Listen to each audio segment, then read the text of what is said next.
আসসালামু আলাইকুম। আশা করি সবাই ভালো আছি। তো আমরা হচ্ছে রসায়ন প্রথম পত্র চ্যাপ্টার 3 মৌলসমূহের পর্যাবৃত্ত ধর্ম রাসায়নিক বন্ধনের সংকরায়ন পার্টটা দেখতেছিলাম। তো আমরা অলরেডি এই সংকরায়নের 4টা পার্ট কভার করে ফেলছি। তো আমরা হচ্ছে আজকে সংকরায়নেরই পার্ট 5 যেটা আছে সেটা দেখব। সো চলো আমরা শুরু করি। সো আজকে আমরা খুবই ইন্টারেস্টিং একটা জিনিস পড়ব, ভেন্ট রুল। আগের দিন একটা রুলস পড়ছিলাম ড্রাগোস রুল, তারপর ছিল ভিএসিপিআর রুলস। তো আমরা এখন এখানে ব্যান্ড রুল, ভিএসিপিআর এই জিনিসগুলো ইমপ্লিমেন্ট করার চেষ্টা করব। সো আগের ক্লাসে আমরা কয়েকটা রুলস তোমাদের সাথে শেয়ার করছিলাম যে বন্ড অ্যাঙ্গেল কিভাবে বের করা যায়, খুব সহজে কিভাবে মনে করা যায়, কয়েকটা এক্সাম্পল আমরা করাইছিলাম। সো ওইখানে যে জিনিসগুলো দেখানো হয়েছিল সেই জিনিসগুলোকে আমরা একটু গুছায় এখন এখানে কিছু ক্যাটাগরি ওয়াইজ ওই জিনিসটাই আরেকটু তোমাদের সাথে এক্সপ্লেন করব, কয়েকটা অ্যাপ্লিকেশন এখানে দেখব। সো দেখো, চলো শুরু করি। সো ফার্স্টেই এখানে বলা হচ্ছে দেখো x same but lone pair different. So একটু খেয়াল করে দেখো, এক্স মানে হচ্ছে কেন্দ্রীয় পরমাণুর সংকরায়ন সেম হবে, মানে এখানে সবার সংকরায়ন সেম হবে, বাট কেন্দ্রীয় পরমাণুতে থাকা লোন পেয়ারটা কি হবে, ডিফারেন্ট হবে। তাহলে এই ক্ষেত্রে আমরা আমাদের নিয়মটা কি জানি, এই ক্ষেত্রে আমরা নিয়মটা জানি, লোন পেয়ার যত বাড়বে তার বন্ড অ্যাঙ্গেল কি হয়ে যাবে, তত কমে যাবে। এই নিয়মটা কিন্তু আমাদের মনে থাকার কথা। আমরা এটা একটু দেখব যে আমাদের জীবনে এটা কি আসলেই অ্যাপ্লিকেবল হয় কি না, যে লোন পেয়ার যদি বাড়ে বন্ড অ্যাঙ্গেল অ্যাকচুয়ালি কমে যাচ্ছে কিনা, এটা আমরা একটু দেখব। সো চলো একটু ইন্ট্রোডিউস করি এটা আমরা এই রুলসটা। এটা কখন হবে, যখন x same but lone pair different. So দেখো এখানে এক্স এর মান কত আসবে, 4 হবে, তুমি চাইলে ক্যালকুলেশন করে দেখতে পারো। সেম ভাবে এইখানে এক্স এর মান হচ্ছে 4, এইখানেও এক্স এর মান হচ্ছে 4। তাহলে প্রত্যেকটা জায়গায় তুমি কিন্তু দেখতেছো সবার সংকরণ কি হবে, সবার সংকরণ কি হবে, এটার সংকরণ হবে sp3 আনডাউটেডলি, এটারও সংকরণ কি হবে sp3 আনডাউটেডলি, এটারও সংকরণ কি হবে sp3 হবে। ঠিক আছে, মানে আমরা এখানে কি দেখতেছি, এই জিনিসগুলো তো ভাই আগেও পড়াইছেন। এখানে আসলে আমরা যে জিনিসটা দেখতেছি, আমরা যে থিওরিগুলো তোমাকে বলছিলাম সেই থিওরিগুলো এখান থেকেই যায়, এটা বোঝা যায়। সো এটা একটু ইমপ্লিমেন্ট করি, চলো। সো দেখো এখানে কোনো লোন পেয়ার নাই, 0। এইখানে লোন পেয়ার কয়টা, একটা। এইখানে লোন পেয়ার পানিতে 2টা থাকে। আচ্ছা, এবার তোমাদের মনে থাকার কথা, যদি লোন পেয়ার একটাও না থাকে তখন সেখানে যে বন্ধন বলগুলা থাকে সেখানে শুধু বন্ড পেয়ার আর বন্ড পেয়ার ফোর্সগুলা থাকে। এবার যদি একটা লোন পেয়ার থাকে তাহলে সেক্ষেত্রে আমার ফোর্স বা বিকর্ষণমূলক বল কি কি থাকে, lone pair bond pair greater than bond pair bond pair, greater than bond pair and bond pair. আর যদি 2টা থাকে তাহলে সেক্ষেত্রে ফোর্স কয়টা থাকে, লোন পেয়ার, এই ফোর্সের মানটা বড় হবে কার থেকে, লোন পেয়ার বন্ড পেয়ার, আর আরেকটা ফোর্স থেকে কার থেকে, আরেকটা কি হবে, বন্ড পেয়ার। মানে যদি আমার লোন পেয়ার 2টা চলে আসে তাহলে সেক্ষেত্রে ফোর্স চলে আসবে 2 বা 2 এর অধিক হইলে কিন্তু ফোর্স এটা চলে আসে। আচ্ছা, এইবার তুমি একটু ঠান্ডা মাথায় দেখো, বন্ড অ্যাঙ্গেল এখানে কত হবে মনে আছে, 109.5 ডিগ্রি। এবার এইখানে আমরা যদি ঠান্ডা মাথায় চিন্তা করি, দেখো 109.5 ডিগ্রি, তাহলে এখানে কত হবে, এখানে কিন্তু তুমি জানো অ্যামোনিয়ার ক্ষেত্রে আমরা কত দিই, 107 ডিগ্রি দিই, তাই না? হ্যাঁ ভাই, এটা আমরা জানি। এখন দেখো তো এইখানে আমরা কত দিই, এইখানে আমরা দিই 104.5 ডিগ্রি। তুমি একটু ঠান্ডা মাথায় দেখো, এখানে কোনো লোন পেয়ার ছিল না, তখন বন্ধন কোণ হয়েছে 109.5 ডিগ্রি। এখানে একটা লোন পেয়ার, বন্ধন কোণ 107 ডিগ্রি। এইখানে আরেকটা লোন পেয়ার বাড়ছে আগেরটার থেকে, খেয়াল করে দেখো 0 থেকে 1 হয়েছে, একটা বাড়ছে, 1 থেকে 2 হয়েছে, আরেকটা বাড়ছে। তাহলে বন্ধন কোণ বাড়তেছে না কমতেছে? তুমি বলো ভাই লোন পেয়ার আমি দেখতেছি বাম থেকে ডানে যত যাচ্ছেন আপনি লোন পেয়ার বাড়তেছে, তাহলে বন্ধন কোণ কি হইতেছে, কমতেছে। লোন পেয়ার বাড়তেছে, বন্ধন কোণ কমতেছে। এই যে আমার নিয়মটা। এখন শেপটাও তুমি জানো, শেপটা কি, এখানে শেপটা কিরকম আসবে, শেপটা হবে টেট্রাহেড্রাল, চতুস্তলকীয়, টেট্রাহেড্রাল চতুস্তলকীয়।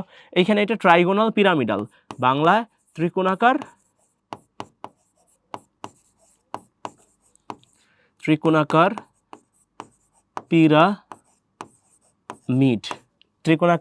পিরামিড। একটা জিনিস একটু খেয়াল রাখবা, তোমাদেরকে এটা একটু বলি। আচ্ছা, আর এটা কি, এটা ছিল হচ্ছে ভি শেপ, উল্টা ভিও বলে অনেক সময়, বা মানে কি বলবো, যে একটা ভ্যান্ড শেপ বলে ওটাও বলতে পারো, ভি শেপ বলাটাই বেটার। একটা জিনিস একটু ছোট্ট বলে রাখি, এটা হচ্ছে একটা আলাদা ইনফরমেশন, এটা আমি এখানে একটু শেয়ার করে রাখি তোমাদের। একটা হচ্ছে ত্রিকোণাকার, দেখো ভালো করে তোমরা একটু দেখো রিলেট করতে পারো কিনা। ত্রিকোণাকার দুইটা সিনারিও আছে, দুইটা সিনারিও আছে। একটা হচ্ছে ভাইয়া ত্রিকোণাকার পিরামিড, ত্রিকোণাকার পিরামিড, আর এটা হচ্ছে ত্রিকোণাকার সমতলীয়। দুইটা কি এক জিনিস? ত্রিকোণাকার সমতলীয়, তুমি একটু খেয়াল করো তো দুইটা কি এক জিনিস? উত্তর হচ্ছে না। ত্রিকোণাকার সমতলীয় এটা হচ্ছে বোরন ট্রাইক্লোরাইড, আর ত্রিকোণাকার পিরামিড এটা হচ্ছে অ্যামোনিয়া। ত্রিকোণাকার সমতলীয় হচ্ছে একটা তলে আছে 120 ডিগ্রি কোণ করে করে করে আছে। ত্রিকোণাকার পিরামিড হচ্ছে অ্যামোনিয়া এই জায়গাটায়, এটা বেসিক্যালি কিভাবে আছে 107 ডিগ্রি কোণ করে করে আছে। তাহলে কিন্তু এটা আমাদের ক্লিয়ার হয়ে গেল যে লোন পেয়ার যদি বাড়ে বন্ড অ্যাঙ্গেল কি থাকবে? কমতে থাকবে। সো একটা জিনিস আমরা পেয়ে গেলাম এইখানে আপাতত, দেখো ভালো করে। এবার দেখো 2 নাম্বার যে নিয়মটা এটা একটু অ্যাপ্লাই করি। দেখো এবার কি বলা হয়েছে রুলসটার, এক্স এবং লোন পেয়ার এই দুইটাই সেম, এই ক্ষেত্রে আমরা কি রুলস অ্যাপ্লাই করব? সো তুমি একটু জিনিসটা ঠান্ডা মাথায় খেয়াল করো তো, তুমি নিজেই একটু খেয়াল করো। এইখানে দেখো তো, এইখানে সেন্ট্রাল অ্যাটমকে তুমি বলবা কি ভাইয়া এখানে সেন্ট্রাল অ্যাটম হচ্ছে নাইট্রোজেন, আর এইখানে সেন্ট্রাল অ্যাটমকে বলো তো ভাইয়া ফসফরাস, ফসফরাস।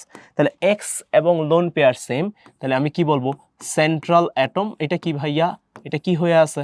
এটা হয়ে আছে আলাদা। সেন্ট্রাল অ্যাটম কি হয়ে আছে? আলাদা হয়ে আছে। সেন্ট্রাল অ্যাটম, সিএ মানে হচ্ছে central atom, central atom, central atom কি আলাদা। এবার আমরা মোটামুটি এই থিওরিটা অ্যাপ্লাই করা শুরু করবো। তুমি একটু ঠান্ডা মাথায় দেখো, এক্স এর ক্ষেত্রে এখানে এক্স এর ভ্যালু আসবে 4, তার মানে এটা সংকরায়ন হচ্ছে sp3, মানে অ্যামোনিয়ার ক্ষেত্রে এটার নাম হচ্ছে ফসফিন, এটার ক্ষেত্রেও 4 এবং এই ক্ষেত্রেও সংকরায়ন কি হবে? sp3 হবে। এবার অ্যামোনিয়ার ক্ষেত্রে এখানে লোন পেয়ার কয়টা ভাইয়া? একটা। এখানেও লোন পেয়ার কয়টা? একটা। ঠিক আছে, এবার ফোর্স তুমি একটু খেয়াল করো, এখানেও ফোর্স, আমার লোন পেয়ার একটা আসছে, লোন পেয়ার একটা আসছে, তাহলে দুটো জায়গায় ফোর্স কি হবে? সেম হবে, মানে বিকর্ষণমূলক যে বলটা এটা কি হবে? সেম হবে। একটা হবে লোন পেয়ার বন্ড পেয়ার বিকর্ষণমূলক বল, আরেকটা কি হবে? বন্ড পেয়ার বিকর্ষণমূলক বল। এখানেও কি হবে? Same lone pair bond pair বিকর্ষণমূলক বল, আরেকটা কি হবে? বন্ড পেয়ার বিকর্ষণমূলক বল। ঠিক আছে, আমরা বুঝে গেলাম। এইবার কথা হচ্ছে ভাই বন্ধন কোণটা কত হবে? বন্ধন কোণটা অ্যামোনিয়ার ক্ষেত্রে বন্ধন কোণটা হয় 107 ডিগ্রি, 107 ডিগ্রি, আর ফসফিন এটার ক্ষেত্রে হয় close two 90 degree, close two 90 degree. এইবার তোমাকে একটু ঠান্ডা মাথায় চিন্তা করতে হবে, আমি কিন্তু আগের ক্লাসে একদম এক্সাক্ট ভ্যালুটাই লিখছিলাম, এখানে আমরা ক্লোজ টু 90 ডিগ্রি লিখতেছি। এক্সাক্ট ভ্যালু লিখলে কি ভুল হবে? ভুল হবে না, কেউ যদি চায় লিখতে পারে। এবার তুমি এটা রুলস দাঁড় করা ফেলো, তুমি নিজেই দাঁড় করাইতে পারবা। তাহলে তুমি কি বলবা? এখানে নাইট্রোজেনের তড়িৎ ঋণাত্মকতা কি অনেক বেশি না অনেক কম? তুমি বলবা ভাইয়া নাইট্রোজেনের তড়িৎ ঋণাত্মকতা ফসফরাস থেকে অনেক বেশি, আমরা এটা জানি। তাহলে এখন কি বলতে পারি?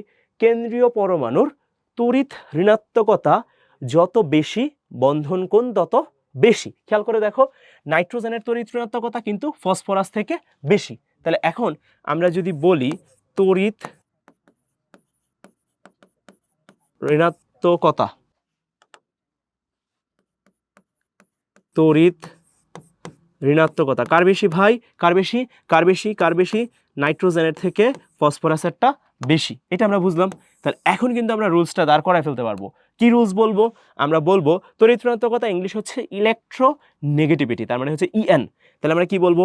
EN, EN of central atom, EN of central atom যত বেশি, ইলেকট্রোনেগেটিভিটি অফ সেন্ট্রাল অ্যাটম যত বেশি, বন্ড অ্যাঙ্গেল তত বেশি, বন্ড অ্যাঙ্গেল তত বেশি। এই যে দেখো হয়ে গেছে, এই যে আমার দাঁড়ায় গেছে জিনিসটা। কি দাঁড়ায় গেল? নিয়মটা দাঁড়ায় গেল। কিভাবে হলো? ইলেকট্রোনেগেটিভ সেন্ট্রাল অ্যাটম যত বেশি, বন্ড অ্যাঙ্গেল তত বেশি। তোমাদের কিন্তু একটা কথা বলছিলাম, এই পিএইচ3 এর ক্ষেত্রে কিন্তু হচ্ছে আমাদের মনে থাকার কথা, এই পিএইচ3 এর ক্ষেত্রে কিন্তু হচ্ছে আমরা একটা রুলস অ্যাপ্লাই করি, সেই রুলসটার নাম হচ্ছে ড্রাগোস রুল। মনে করে দেখো, আগের ক্লাসে কিন্তু আমরা এটা পড়ছিলাম, ড্রাগোস রুল। এদের মধ্যে আসলে কি হয় না? কোনো সংকরায়ন হয় না। কিভাবে বুঝবো? এই ফসফরাসটা দেখো তৃতীয় পর্যায়ে বা তারপরের কোনো পর্যায়ের মৌল। ড্রাগোস রুল অ্যাপ্লাই ক্ষেত্রে কিছু শর্ত আছে। এক নম্বর হচ্ছে তৃতীয় পর্যায় বা তারপরের পর্যায়ের মৌল হইতে হবে এরপর থেকে, এবং কেন্দ্রীয় পরমাণুর সাথে যে যুক্ত মৌলটা হবে সারাউন্ডিং অ্যাটম বা যুক্ত মৌল বলতে পারো, এই যুক্ত মৌলটা অবশ্যই হাইড্রোজেন বা 2.1 তড়িৎ ঋণাত্মকতা যার, হাইড্রোজেনের তড়িৎ ঋণাত্মকতা 2.1 তোমরা জানো, সো যুক্ত পরমাণুটা হাইড্রোজেন হইতে হবে। সো এই ক্ষেত্রে এটার ক্ষেত্রে কিন্তু ড্রাগস রুল হয়, এবং ড্রাগস রুলের ক্ষেত্রে আমরা কি জানি, বিশুদ্ধ পারমাণবিক পি অরবিটাল অধিক্রমণের মাধ্যমে যৌগের অণুটা গঠন করে। তাহলে সেক্ষেত্রে কিন্তু বন্ধন কোণটা কি হয়ে যায়, 90 ডিগ্রির মতো হয়ে যায়, অনেকটা এরকম, ঠিক আছে। সো এই ক্ষেত্রে কিন্তু ড্রাগস রুল ইমপ্লিমেন্ট হচ্ছে।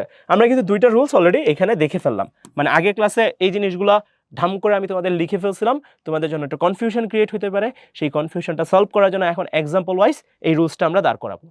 আচ্ছা, সো আমরা হচ্ছে তাহলে এতক্ষণ ধরে এটা একটু দেখে ফেলছি কিন্তু already, x and loan pair same, এটা দেখলাম, আবার দেখলাম x same lone pair different, মানে দুইটা রুলস আমরা অলরেডি দেখে ফেলছি।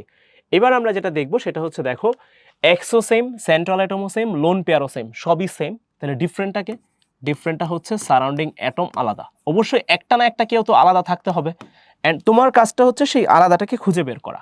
খেয়াল করো ভাইরা, সো এইখানে হচ্ছে সারাউন্ডিং অ্যাটমটা আলাদা। সো এখানে যদি চিন্তা করি, X same, central atom same, lone pair same, but surrounding অ্যাটমটা কি আসতেছে এখানে আমার আলাদা আসতেছে। সো এই ক্ষেত্রে আমরা কিভাবে চিন্তা করি, দেখো ধরো আমি যদি এখানে চিন্তা করি, এখানে এটা সেন্ট্রাল অ্যাটম কি আসতেছে, সেন্ট্রাল অ্যাটম এটা আসতেছে নাইট্রোজেন, আর এখানে সারাউন্ডিং অ্যাটম কি আসতেছে, সারাউন্ডিং অ্যাটম আসতেছে হাইড্রোজেন। আচ্ছা, একইভাবে আমরা যদি এখানে চিন্তা করি, এইখানে সেন্ট্রাল অ্যাটম কি আসতেছে, সেন্ট্রাল অ্যাটম আসতেছে নাইট্রোজেন, আর সারাউন্ডিং অ্যাটম এখানে কি আসতেছে, সারাউন্ডিং অ্যাটম এখানে আসতেছে ফ্লোরিন। ওকে, গেল এটা। এবার এখানে আমি যদি এক্স এর ভ্যালুটা বের করি, এখানে এক্স এর ভ্যালু 4, তাহলে সংকরায়ন এখানে কি হবে, sp3 হবে। ওকে, গেল এটা।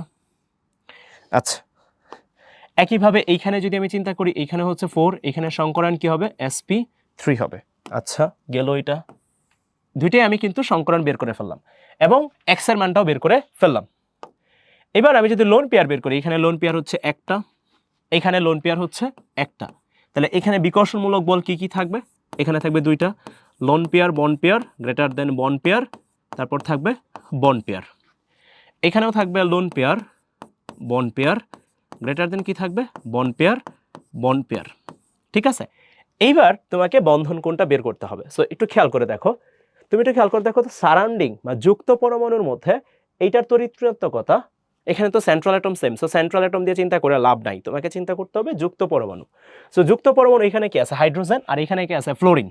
তাহলে এবার আমি যদি চিন্তা করি, খেয়াল করো, ধরো নাইট্রোজেন, এখানে এটা বেসিক্যালি ফ্লোরিন, এখানে এটা বেসিক্যালি ফ্লোরিন, আর এখানে এটা বেসিক্যালি ফ্লোরিন, ঠিক আছে। এখন তোমরা জানো মনে হয় ফ্লোরিন এটার তড়িৎ ঋণাত্মকতার মান হচ্ছে 4, অক্সিজেন এটার তড়িৎ ঋণাত্মকতার মান হচ্ছে 3.5। না জানলে আপাতত জেনে রাখো, আমরা যখন মৌলসমূহের পর্যায়বৃত্ত ধর্ম ও রাসায়নিক বন্ধনের তড়িৎ ঋণাত্মকতা পড়বো তখন এটা জানতে পারবো। সো আপাতত আমরা এই কয়েকটা জিনিসের ভ্যালু মনে রাখলাম। সো ফন দিয়ে মনে রাখে, ফন দিয়ে মনে রাখে, ফ্লোরিনের সবচেয়ে বেশি, তারপর অক্সিজেন, তারপর হচ্ছে নাইট্রোজেন, এভাবে মনে রাখে ফন, ঠিক আছে। ফন দিয়ে মনে রাখে, তাহলে ফ্লোরিনের সবচেয়ে বেশি, তারপর অক্সিজেন, তারপর কার, নাইট্রোজেন। ফ্লোরিনের কত, 4, অক্সিজেনের 3.5, নাইট্রোজেনের হচ্ছে 3। ফ্লোরিনের 4, এটার মানে কি, ফ্লোরিন ইলেকট্রন টানবে। তড়িৎ ঋণাত্মকতা মানে হচ্ছে বন্ধনে শেয়ারকৃত ইলেকট্রন যুগলকে নিজের দিকে টানা, এটা হচ্ছে তড়িৎ ঋণাত্মকতা। তাহলে এখন একটু খেয়াল করো, ফ্লোরিনের তড়িৎ ঋণাত্মকতা যেহেতু 4, তাহলে ফ্লোরিন এক্ষেত্রে কি করবে, ইলেকট্রনটাকে নিজের দিকে টানবে। ফ্লোরিনের তড়িৎ ঋণাত্মকতা যেহেতু 4, তাহলে ফ্লোরিন টানবে। ফ্লোরিনের যেহেতু 4, তাহলে ফ্লোরিন এখানে টানবে, ঠিক আছে। এই যে টানতেছে, মনে রাখবা যখন এরকম টানাটানি শুরু হয়ে যাবে কেন্দ্রীয় পরমাণু থেকে, তখন বন্ধন কোণ আস্তে আস্তে কমতে থাকবে। সো এই ক্ষেত্রে বন্ধন কোণটা আমি যদি লিখতে চাই, এখানে কত আসবে, 107 ডিগ্রি, 107 ডিগ্রি আসবে। আর এইখানে বন্ধন কোণটা আমি যদি NF3 এর ক্ষেত্রে লিখতে চাই, এখানে আসবে 102 ডিগ্রি, প্রায় 102 ডিগ্রির কাছাকাছি আসে, প্রায় 102 ডিগ্রির কাছাকাছি আসে। এখন তাহলে আমরা এই ক্ষেত্রে নিয়মটা কি বানাইতে পারি, এক্ষেত্রে আমরা নিয়মটা কি বানাইতে পারি, আমরা কিন্তু কিছু নিয়ম বানাইতেছিলাম। দেখো, কেন্দ্রীয় পরমাণুর তড়িৎ ঋণাত্মকতা যত বেশি, বন্ধন কোণ তত বেশি, তাহলে এক্ষেত্রে আমরা কি বলতে পারি, এক্ষেত্রে আমরা কি বলতে পারি, এক্ষেত্রে আমরা বলতে পারি, আচ্ছা এখানে কিন্তু আরেকটা কথা ছিল, কিন্তু তোমাদেরকে শিখাইছিলাম যে যদি যুক্ত পরমাণু ফ্লোরিন হয় তাহলে কিন্তু বন্ধন কোণ অবশ্যই কি হয়ে যাবে, কমে যাবে, তোমাদেরকে এটা শিখাইছিলাম। দেখো এখানে যুক্ত পরমাণু ফ্লোরিন, যুক্ত পরমাণুকে ফ্লোরিন, তাহলে বন্ধন কোণ অবশ্যই কমে যাবে, এটা কিন্তু আমি তোমাদের শিখাইছিলাম। এই নিয়মটা একটু লিখে নিই, যুক্ত পরমাণু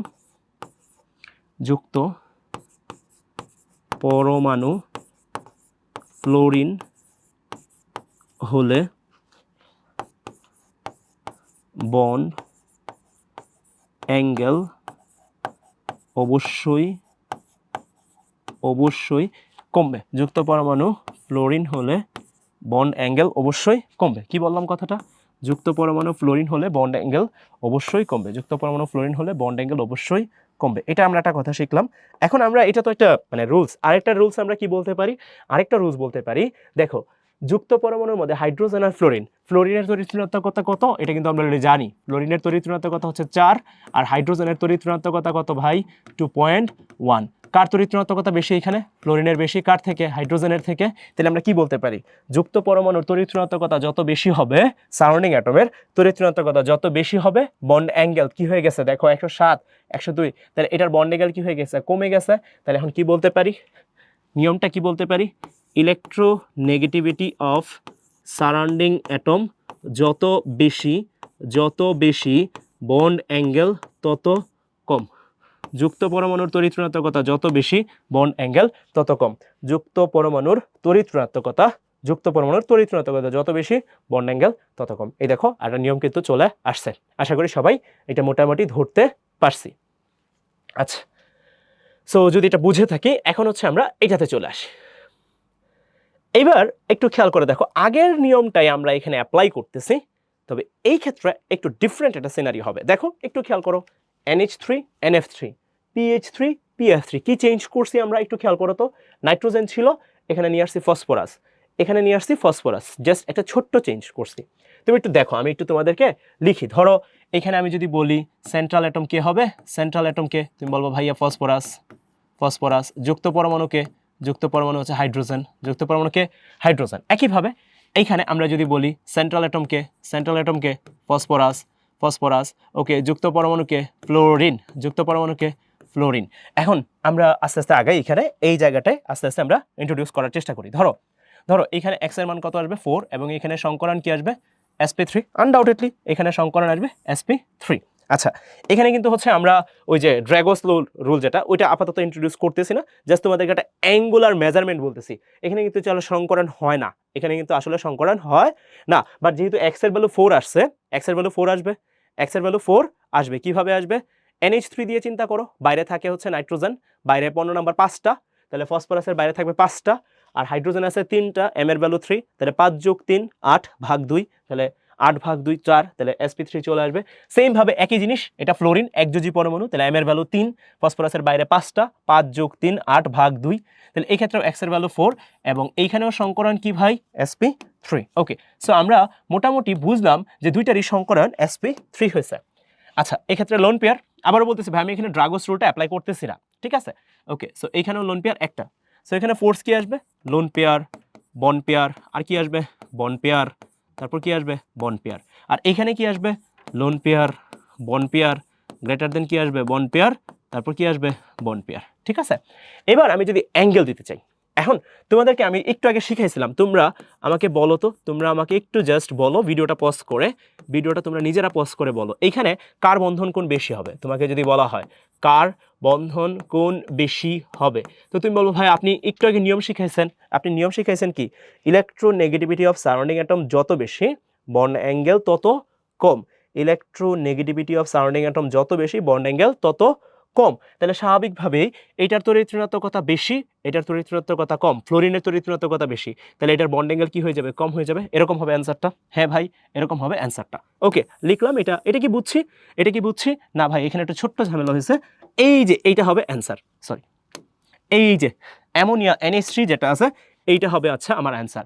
কারণ এটার অ্যান্সারটা তো কম হবে, এখানে তড়িৎ ঋণাত্মকতা বেশি, তাহলে এটার বন্ড অ্যাঙ্গেল কম হবে, তাহলে এটার বন্ড অ্যাঙ্গেল কম, তাহলে এখানে আমরা লেস দেন দিব। কেন গ্রেটার দেন দিব? অবশ্যই লেস দেন দিব। ঠিক আছে, হ্যাঁ ভাই ঠিক আছে। এখন একইভাবে তুমি যদি এইখানে PH3 PF3 অ্যাপ্লাই করো, এইবার তোমরা আমাকে বলো এখানে কি হবে? তো তুমি বলবো আগের মতোই ভাইয়া, এখানে সারাউন্ডিং অ্যাটমের তড়িৎ ঋণাত্মকতা ফ্লোরিন, এটার তড়িৎ ঋণাত্মকতা বেশি, তাহলে এটার বন্ড অ্যাঙ্গেল কি হয়ে যাবে? কমে যাবে, তাই না? না ভাইয়া, মোটেও না, এটা হয় না, এটা একটু এক্সেপশনাল কাহিনী। এইখানে ভাই এটার অ্যাঙ্গেল বেশি হয়, এইখানে এটার অ্যাঙ্গেল বেশি হয়। সো আমাকে এই জায়গায় এটা খুব সাবধানে মনে রাখতে হবে, ঠিক আছে? সো এটা কেন হয়? এখানে কিন্তু আমার রুলসটা ব্রেক করছে, এটা কিন্তু খেয়াল রাখতে হবে এটা। সো এখানে আমার কি সারাউন্ডিং অ্যাটম, নিয়মটা একটু লিখে ফেলি, সারাউন্ডিং অ্যাটম আলাদা। এখানে নিয়মটা কেন এরকম হয়েছে ভাই? কেন হয়েছে, এই যে এই জায়গাটা এটা কেন হয়েছে, এটা কি ঠিক আছে? হ্যাঁ ভাই ঠিক আছে, এটাও ঠিক আছে। এখন তুমি এখানে কি দেখতেছো, একটা নিয়ম ব্রেক করছে, একটা নিয়ম কি হয়েছে, ব্রেক করছে। সো এখানে আমরা দুইটা অ্যান্সার বলি, এক্ষেত্রে আমরা দুইটা অ্যান্সার বলি এই নিয়মটা কেন ব্রেক করছে। সো এখানে অ্যান্সারটা হচ্ছে, একটা জিনিস হচ্ছে বন্ড মাল্টিপ্লিসিটি, বা অনেক সময় বলে মাল্টিপল বন্ড থিওরি বলে অনেক সময়, সো এটা দিয়েও বলতে পারো। সো এখানে বন্ড মাল্টিপ্লিসিটি নামে একটা ব্যাপার আছে, এই ব্যাপারটা ঘটে। আরেকটা হচ্ছে এখানে একটু খেয়াল করে দেখো, ফ্লোরিনের কিন্তু পি অরবিটাল আছে, বাট নাইট্রোজেনের কিন্তু ডি অরবিটাল নাই। খেয়াল করে দেখো, ফ্লোরিনের পি অরবিটাল আছে, বাট নাইট্রোজেনের ডি অরবিটাল নাই। তাহলে এখানে পি আর ডি এর মধ্যে, যেটাকে আমরা বলি পি পাই ডি পাই, এই বন্ধনটা এইখানে হয় না। ওয়ারেস তুমি যদি এখানে দেখো, ফ্লোরিনের পি অরবিটাল আছে, ফসফরাসের কিন্তু 3d অরবিটাল আছে, 3d অরবিটাল আছে। সো এইখানে পি পাই ডি পাই এই বন্ধনটা হয়। সহজ ভাষায় এখানে রেজোনেটিং একটা স্ট্রাকচার এক্সিস্ট করে, এই জায়গাটা একটা রেজোনেটিং স্ট্রাকচার এক্সিস্ট করে, যার জন্য এখানে বন্ধন কোণটা কি হয়ে যায়, বেড়ে যায়। তাহলে আমরা কি বলবো এই ক্ষেত্রে, নিয়মটা দুইটা জিনিস বললাম। একটা জিনিস হচ্ছে বন্ড মাল্টিপ্লিসিটি, বন্ড মাল্টিপ্লিসিটি, এইটা একটা ব্যাপার, এইটা একটা ব্যাপার। আরেকটা ব্যাপার কি বললাম, আরেকটা ব্যাপার বললাম পি পাই ডি পাই। এই যে এই দুইটা ব্যাপার, এই দুইটা ব্যাপারের জন্য ভাইয়া এখানে কি আসে, একটা ভেরিয়েশন চলে আসে। তুমি যদি এখানে একদম অ্যান্সারটা লিখতে চাও, অ্যান্সারটাও লিখে ফেলতে পারবো। এখানে অ্যান্সার আসে 94 ডিগ্রি। সো স্বাভাবিকভাবেই এটা কি আসবে, এটা কি আসবে, গ্রেটার দেন 94 ডিগ্রি এটা। অথবা তুমি যদি এক্সাক্ট অ্যান্সার লিখতে চাও, এক্ষেত্রে অ্যান্সারটা আসবে 98 ডিগ্রি। তাহলে দেখো এক্ষেত্রে কিন্তু অ্যান্সারটা কি হয়ে গেছে, এক্ষেত্রে অ্যান্সারটা, এটা কিন্তু কম আসার কথা ছিল, বাট এক্ষেত্রে অ্যান্সারটা কি হয়ে গেছে, বেড়ে গেছে। এবার আগেরটাতেই তুমি যদি দেখো, এখানে কিন্তু অ্যান্সারটা কমই আসছে, নর্মাল নিয়ম, বাট এই জায়গায় একটা এক্সেপশনাল ইভেন্ট ঘটছে, এখানে কিন্তু 94 ডিগ্রি থেকে বড় আসছে। কারণ কি, বন্ড মাল্টিপ্লিসিটি এটা একটা ব্যাপার, আর এটা হচ্ছে এখানে ফ্লোরিনের পি অরবিটাল, আর ফসফরাসের কোন অরবিটাল, ডি অরবিটাল। ফ্লোরিনের পি অরবিটাল আর ফসফরাসের কি ভাই, ডি অরবিটাল। এই দুটা মিলে এখানে কি হয়েছে, একটা পি পাই ডি পাই হয়েছে। সো পি পাই ডি পাই হলে বন্ড অ্যাঙ্গেল বেড়ে যায়। সো শুধুমাত্র আমরা এটুকু মনে রাখতেছি, বন্ড মাল্টিপ্লিসিটি আর হচ্ছে পি পাই ডি পাই। আশা করি সবার এটা ক্লিয়ার। এবার দেখো এটাতে করি, এটাতে কি বলা হয়েছে, এক্স সেন্ট্রাল অ্যাটম এবং লোন পেয়ার সেম। এবার আমরা একটু খেয়াল করে দেখো, আগের মতোই একটু খেয়াল করো, এইখানে খেয়াল করো, এটার মধ্যে সেন্ট্রাল অ্যাটম হচ্ছে নাইট্রোজেন, ওকে। আর সারাউন্ডিং অ্যাটম এখানে কে, ফ্লোরিন, সারাউন্ডিং অ্যাটম এখানে কে, ফ্লোরিন। এখানে সেন্ট্রাল অ্যাটম কে, এখানে সেন্ট্রাল অ্যাটম হচ্ছে নাইট্রোজেন। আর সারাউন্ডিং অ্যাটম এখানে কে, সারাউন্ডিং অ্যাটম এখানে কে, এখানে হচ্ছে ক্লোরিন, ওকে। তাহলে আমরা কি দেখতেছি, x central atom lone pair সবই সেম। তাহলে এখানে আমরা কি বলবো, আবারও সারাউন্ডিং অ্যাটম এটা কি হবে, এটা কি হবে, এটা কি হবে, এটা হবে আলাদা, এটা হবে আলাদা, ওকে। এইবার আমরা আবার আগের মতোই এই জিনিসটা আমাদের লাইফে ইন্ট্রোডিউস করব। সো এক্স এর ভ্যালু এখানে আসবে 4, হাইব্রিডাইজেশন উইল বি sp3। আমরা কিন্তু এখনো রুলস মানে রুলস বানাইতেছি, যতক্ষণ সম্ভব হয় কয়েকটা এক্সাম্পল আমাদের যেগুলো বেশিরভাগ আসে, সেই এক্সাম্পলগুলো আমি তোমাদের সাথে শেয়ার করে দিব, যাতে তোমরা বন্ড অ্যাঙ্গেল নিয়ে কোনো ঝামেলাতে না পড়ো। এখানেও এক্স এর ভ্যালু কত, 4, এবং এইখানেও সংকরান কি আসবে, sp3। এখানে কিন্তু ড্রাগস রুল হবে না, কারণ তৃতীয় পর্যায়ের ইয়াতে নাই কিন্তু। সো মনে রাখবা, ড্রাগস রুল তখনই হবে যখন তৃতীয় পর্যায় বা তার পরের পর্যায়ের মৌলগুলা থেকে হবে, এবং এখানে হাইড্রোজেনের সাথে কানেক্টেড থাকতে হবে, হোয়াট এভার। সো দেখো 4 লোন পেয়ার এখানে একটা, এখানেও লোন পেয়ার একটা, ওকে। কেন্দ্রীয় পরমাণু লোন পেয়ার বের করছি এখানে। তাহলে ফোর্স হবে lone pair, bond pair, greater than bond pair. আর এখানে হবে, এখানেও আগের মতোই lone pair, bond pair, greater than bond pair. এইবার এক্ষেত্রে আমরা বন্ড অ্যাঙ্গেলটা কি বসাবো। সো এবার আমি যদি একটু চিন্তা করি, ফ্লোরিন আর ক্লোরিন এই দুটার মধ্যে ফ্লোরিনের তড়িৎ ঋণাত্মকতা বেশি, তাহলে যখন স্ট্রাকচারটা আসবে, তাহলে ফ্লোরিন, ওকে। তো এখানে ফ্লোরিনের তড়িৎ ঋণাত্মকতা যেহেতু বেশি, তাহলে কে টানবে, ফ্লোরিন টানবে। এই যে টানতেছে, কারণ তড়িৎ ঋণাত্মকতা বেশি, তাহলে বন্ধনের ইলেকট্রনকে সে নিজের দিকে টানে নিবে। এটা হচ্ছে তড়িৎ ঋণাত্মকতা। যার তড়িৎ ঋণাত্মকতা বেশি সে বেশি টানবে। অনেকটা ওই যে ক্লোজ আপের মতো, কাছে আসার সাহসী গল্প ওই টাইপের। যার ক্লোজ আপ মানে যে ক্লোজ আপ ইউজ করবে সে যেরকম টেনে নিবে, ওই রকম যার তড়িৎ ঋণাত্মকতা বেশি সে বেসিক্যালি টেনে নিবে। এখন ধরো আমি যদি চিন্তা করি NCl3, এইবার এখানে যদি চিন্তা করো, এই ক্ষেত্রে কিন্তু নাইট্রোজেন ইলেকট্রনকে টানবে, তার মানে নাইট্রোজেনের তড়িৎ ঋণাত্মকতা বেশি, এইখানে ক্লোরিন এই যে দেখো টানতেছে। এখন দেখো দুইটা সিনারিও কি সেম সিনারিও দাঁড়াইছে? উত্তর হচ্ছে না, দুইটা সিনারিও কিন্তু সেম সিনারিও দাঁড়ায় নাই। একটা জায়গায় বন্ধনের মধ্যে তার সারাউন্ডিং অ্যাটম যারা আছে এরা ইলেকট্রনকে টানতেছে, ফ্লোরিন তার নিজের দিকে ইলেকট্রনকে টানতেছে।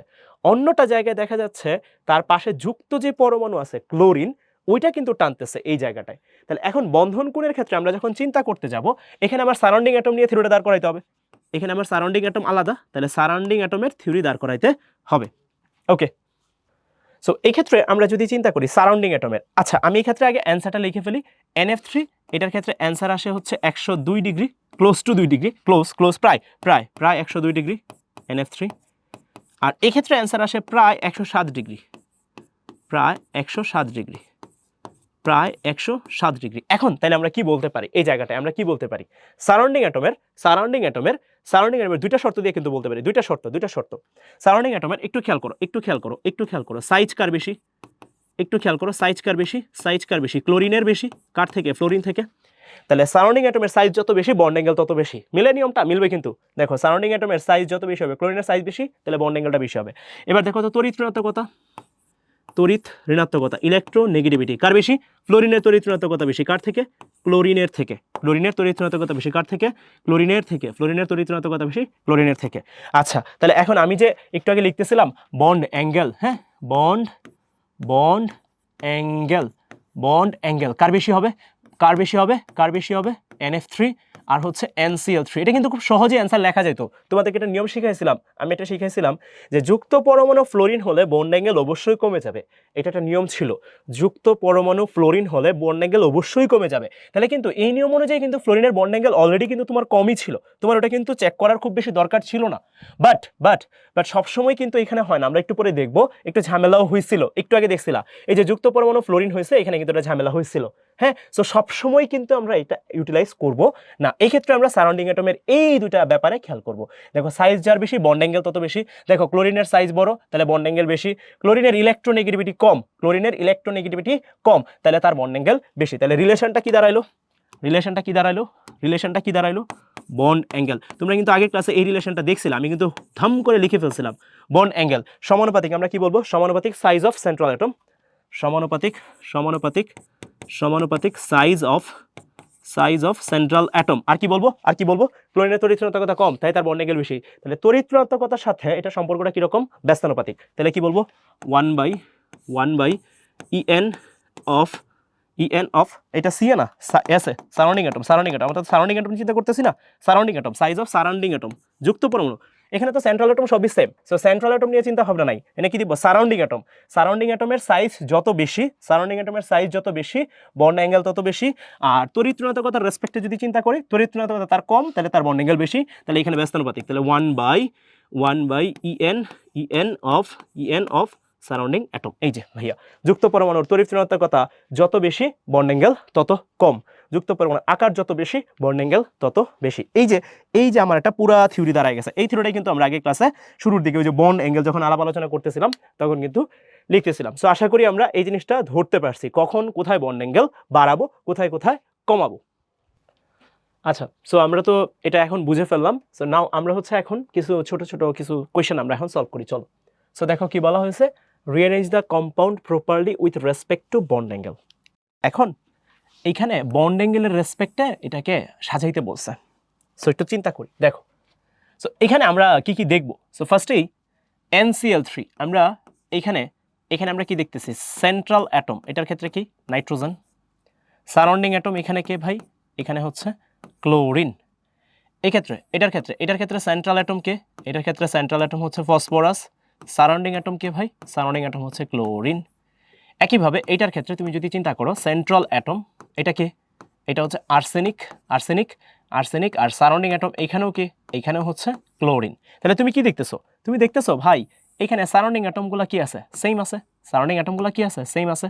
সারাউন্ডিং অ্যাটম এখানেও কি আছে সেম আছে same same same same same same ওকে তার মানে তোমার এবার স্ট্যান্ডার্ডটা কিন্তু আর সারাউন্ডিং অ্যাটম নিয়ে চিন্তা করলে হবে না তোমাকে চিন্তা করতে হবে সেন্ট্রাল অ্যাটম নিয়ে তারপরে আরেকটা কথা আছে তুমি দেখো এইখানে যদি তুমি এক্স এর ভ্যালু বের করো এইখানে এক্স এর ভ্যালু আসবে 4 তার মানে এটা সংকরণ হচ্ছে sp3 এইখানেও যদি বের করো এইখানেও এক্স এর ভ্যালু আসবে 4 তার মানে এইখানেও সংকরণ হচ্ছে sp3 এইখানে যদি বের করো এইখানে এক্স এর ভ্যালু পাবা 4 এবং এইখানেও সংকরণ কি আসবে তাহলে sp3 আসবে sp3 আসবে তাহলে এখান থেকে তুমি কি দেখতেছো সংকরায়ন সেম মানে এক্স এর ভ্যালু সেম এক্স এর ভ্যালু সেম এক্স এর ভ্যালু সেম সেন্ট্রাল অ্যাটমটা আলাদা সারাউন্ডিং অ্যাটমটা সেম আচ্ছা যুক্ত পরমাণু সেম আচ্ছা তারপর লোন পেয়ার ধরো লোন পেয়ার এখানে লোন পেয়ার কয়টা একটা এইখানে লোন পেয়ার কয়টা এখানে লোন পেয়ার একটা এইখানে লোন পেয়ার কয়টা এখানেও লোন পেয়ার কয়টা ভাই একটা তাহলে তুমি দেখো সবই সেম তাহলে তোমাকে চিন্তা করতে হবে বেসিক্যালি এখন সেন্ট্রাল অ্যাটম নিয়ে তাহলে তোমাকে সেন্ট্রাল অ্যাটম নিয়ে চিন্তা করতে হবে সেন্ট্রাল অ্যাটমের ক্ষেত্রে আমরা দুইটা জিনিস চিন্তা করি তোমাদেরকে একটা শিখাইছিলাম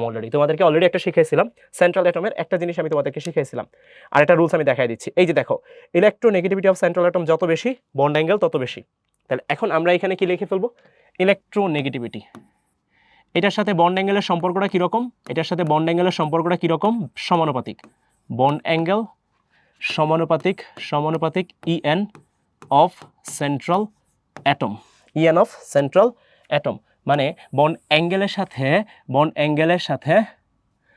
অ্যাঙ্গেলের সাথে সেন্ট্রাল অ্যাটমের সম্পর্কটা কীরকম সমানুপাতিক তাহলে বন্ড অ্যাঙ্গেল সমানুপাতিক ইএন অফ সেন্ট্রাল অ্যাটম মানে তড়িৎ ঋণাত্মকতা কার কেন্দ্রীয় পরমাণু যত বেশি তার বন্ড অ্যাঙ্গেল তত বেশি আচ্ছা গেল এটা এবার একটু খেয়াল করো তো আমি যদি সাইজ দিয়ে চিন্তা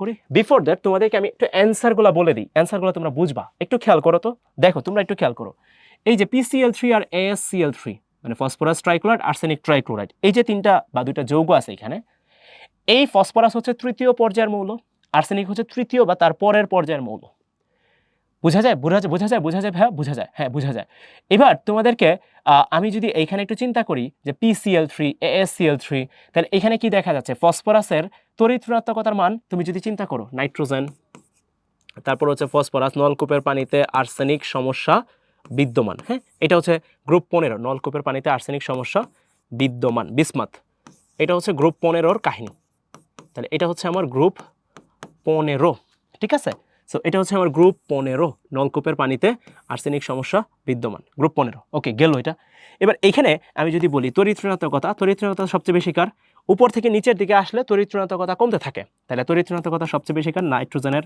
তারপর ফসফরাসের তারপর কি আর্সেনিকের তারপর কি ভাই তারপর হবে অ্যান্টিমনির তারপর কার বিসমাথের ঠিক আছে এবার যদি আমি সাইজে চিন্তা করি সাইজ সবচেয়ে বেশি কার হবে তাহলে তুমি বলবো এবার তো সাইজটা উল্টা হয়ে যাবে ভাইয়া উপর থেকে নিচের দিকে নামতেছেন তাহলে সাইজ তো বাড়তে থাকবে তাহলে নাইট্রোজেনের সাইজ সবচেয়ে কম তারপর কার হবে ফসফরাসের তারপর হবে আর্সেনিকের তারপর কার হবে অ্যান্টিমনির তারপর হবে বিসমাথের ঠিক আছে তাহলে তড়িৎ ঋণাত্মকতা দিয়েও আমি চিন্তা করতে পারি সাইজ দিয়েও চিন্তা করতে পারি এখন দেখো বন্ড অ্যাঙ্গেলের সাথে তড়িৎ ঋণাত্মকতার সম্পর্কটা কীরকম যদি তুমি কেন্দ্রীয় পরমাণু চিন্তা করো তাহলে কেন্দ্রীয় পরমাণুর তড়িৎ ঋণাত্মকতা যত বেশি বন্ড অ্যাঙ্গেল তত বেশি তাহলে এক্ষেত্রে অ্যান্সার কি আসবে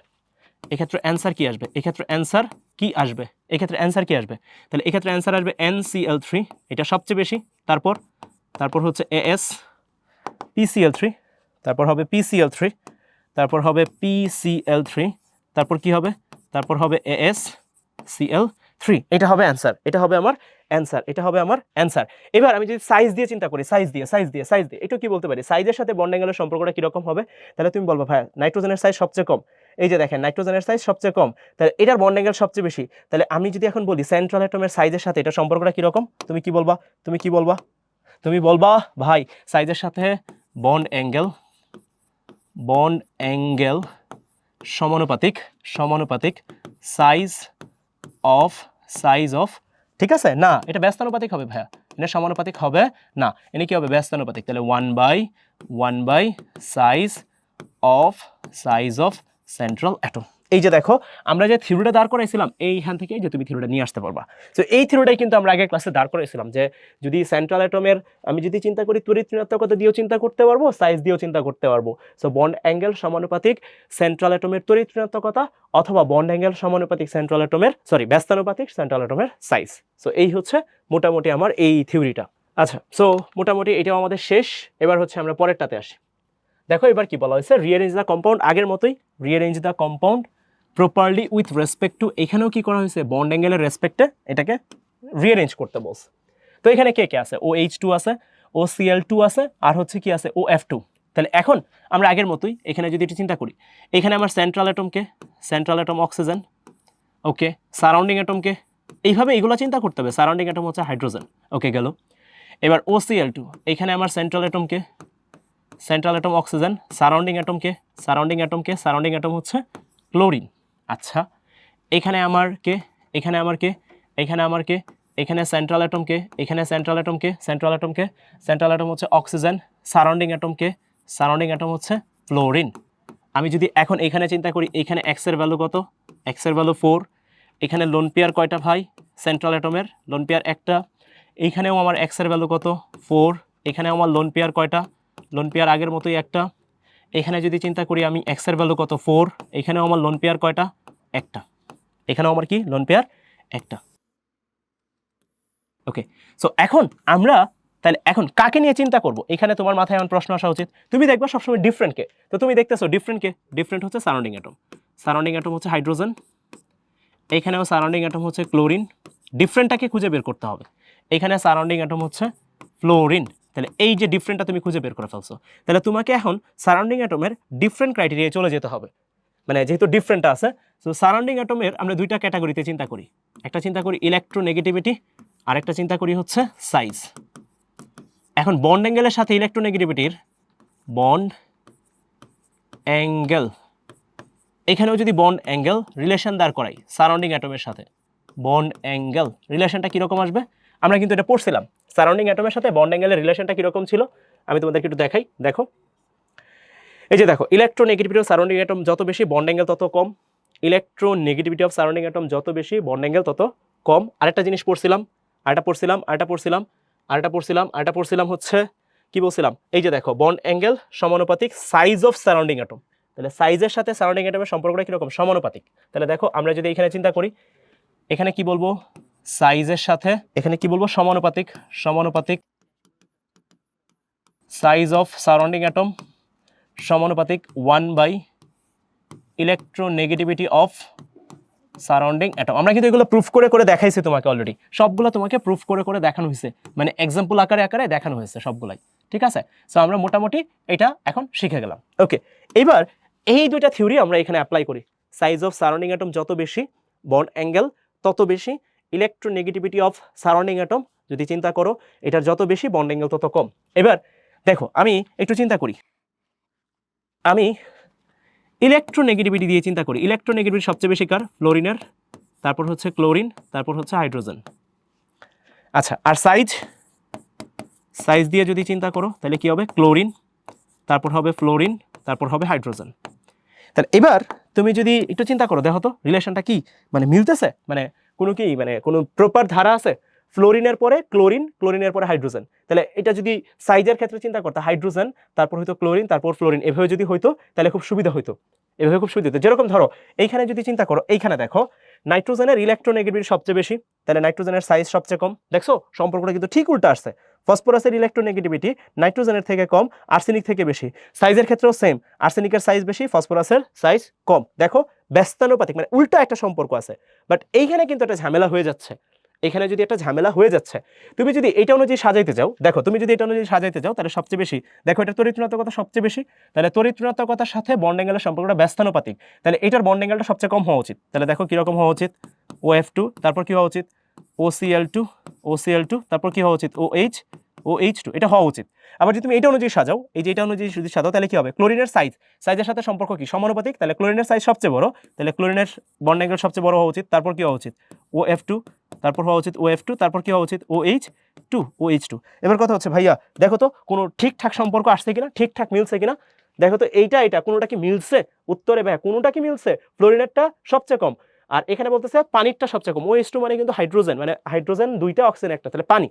এখন আমি যদি বলি ভাই এটা কি অ্যান্সার, উত্তর হচ্ছে না, এটা কি অ্যান্সার, উত্তর হচ্ছে না, কোনোটাই অ্যান্সার না, এটার কোনোটাই অ্যান্সার না। অ্যান্সার কোনটা, অ্যান্সার হচ্ছে OCl2 greater than OH2 greater than হচ্ছে OF, এটা হচ্ছে অ্যাকচুয়াল অ্যান্সার, এইটা হচ্ছে অ্যাকচুয়াল অ্যান্সার। এখন প্রশ্ন হচ্ছে ভাই কেন এটা কেন করছেন, এটা কেন অ্যান্সার হয়েছে? সো এই ক্ষেত্রে আমরা কিন্তু দুইটা এক্সেপশনাল ইভেন্ট দেখলাম। এটা একটা এক্সেপশনাল ইভেন্ট তোমাদেরকে একটু বলতেছি, এটা একটা। আরেকটা এক্সেপশনাল ইভেন্ট তোমাদেরকে পড়াইছি, সেটা হচ্ছে এই যে একটা, ঠিক আছে? সো দুইটা এক্সেপশনাল ইভেন্ট তোমাদেরকে পড়াইছে, একটা হচ্ছে PH3 PF3 এইটা, আরেকটা পড়াইলাম হচ্ছে OCl2 OH2 এবং OF2। সো এই ক্ষেত্রে খেয়াল রাখতে হবে, ভালো করে খেয়াল করবা, অক্সিজেনের কি অরবিটাল আছে? P orbital. ক্লোরিনের কি অরবিটাল আছে? D orbital. তোমরা একটু চিন্তা করো তো, মনে করে দেখো, পি আর ডি মিলে আমি বলছিলাম পি পাই ডি পাই, এরকম একটা কিছু হয়, এরকম একটা কিছু হয়, এরকম একটা কিছু হয়। হ্যাঁ ভাইয়া, এখানে পি পাই ডি পাই হয়, তাহলে তার বন্ড অ্যাঙ্গেলটা অনেক বেশি। আরেকটা জিনিস হচ্ছে তোমাদেরকে শিখাইছিলাম, সারাউন্ডিং অ্যাটম যদি ফ্লোরিন হয় তাহলে তার বন্ড অ্যাঙ্গেলটা অনেক কমে যায়। এটা অবশ্যই মনে রাখবা, সারাউন্ডিং অ্যাটম যদি ফ্লোরিন হয়, তোমাদের লিখছি কোথাও না কোথাও লিখছি, সারাউন্ডিং অ্যাটম যুক্ত পরমাণু ফ্লোরিন হলে বন্ড অ্যাঙ্গেল অবশ্যই কমবে। তাহলে এই ক্ষেত্রে স্বাভাবিকভাবেই এই ক্ষেত্রে আমাকে যদি চিন্তা করা হয়, এটা একটা সবচেয়ে কম হবে। তাহলে এটা হচ্ছে অ্যাকচুয়াল অ্যান্সার। আর একটা জিনিস কি, এই যে এইখানে তুমি যে এই যে OCl2 নিছো, এই কম্পাউন্ডটার মধ্যে কি হচ্ছে, এখানে কি হচ্ছে, পি পাই পি পাই ডি পাই, এটা হচ্ছে। আরো সহজ ভাষায় যদি বলি, এখানে রেজোনেন্স হয়। সো রেজোনেন্সের জন্য বেসিক্যালি এই স্ট্রাকচারটা, বন্ধন কোণের মানটা অনেক বেড়ে যায়। সো এখানে কিন্তু এটাও অ্যান্সার না, এটাও অ্যান্সার না। এই রিলেশন নর্মাল ক্ষেত্রে হবে, এখানে কিন্তু একটু এক্সেপশনাল কিছু একটা জিনিস চলে আসছে, পি পাই ডি পাই। যখনই পি পাই ডি পাই চলে আসবে, তখন কিন্তু ভাইয়া আমার এই স্ট্যান্ডার্ড ফরম্যাটটা ফলো করলে আর হবে না। সো আশা করি আমি তোমাদেরকে বন্ড অ্যাঙ্গেল নিয়ে বেশ আইডিয়া দিতে পারছি। আগের ক্লাসে আমরা জাস্ট সিম্পল রুলস ধরে ধরে কয়েকটা এক্সাম্পল করে ফেলছিলাম। আজকে আমরা কিন্তু সুন্দর করে টেবুলার ফরম্যাটে ধরে ধরে সবকিছু শিখাইছি। তোমাদের কিন্তু ভাইয়া বন্ড অ্যাঙ্গেল থেকে পরীক্ষায় MCQ প্রচুর পরিমাণে আসবে, বুয়েট অ্যাডমিশন টেস্টেও প্রচুর পরিমাণে প্রশ্ন আসে। সো নাও আমরা এখন যে রুলসটা শিখবো, সেই রুলসটার নাম হচ্ছে ব্যান্ড রুল। আমাদের মোটামুটি বন্ড অ্যাঙ্গেল আলহামদুলিল্লাহ ক্লিয়ার হয়ে গেছে। এখন হচ্ছে আমরা ব্যান্ড রুল পড়বো। So bent rule and VSEPR on sp3d, এটা একটু দেখবো। ফার্স্টে আমাদের ব্যান্ড রুলটা পড়তে হবে। সো এটার জন্য আমাদের একটা ছোট্ট কোয়েশ্চেন আগে সলভ করতে হবে। সো আমরা ফার্স্টে একটা ছোট্ট কোয়েশ্চেন এখানে সলভ করি। Find out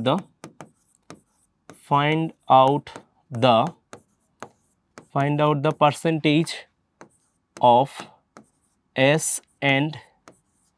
S and P character present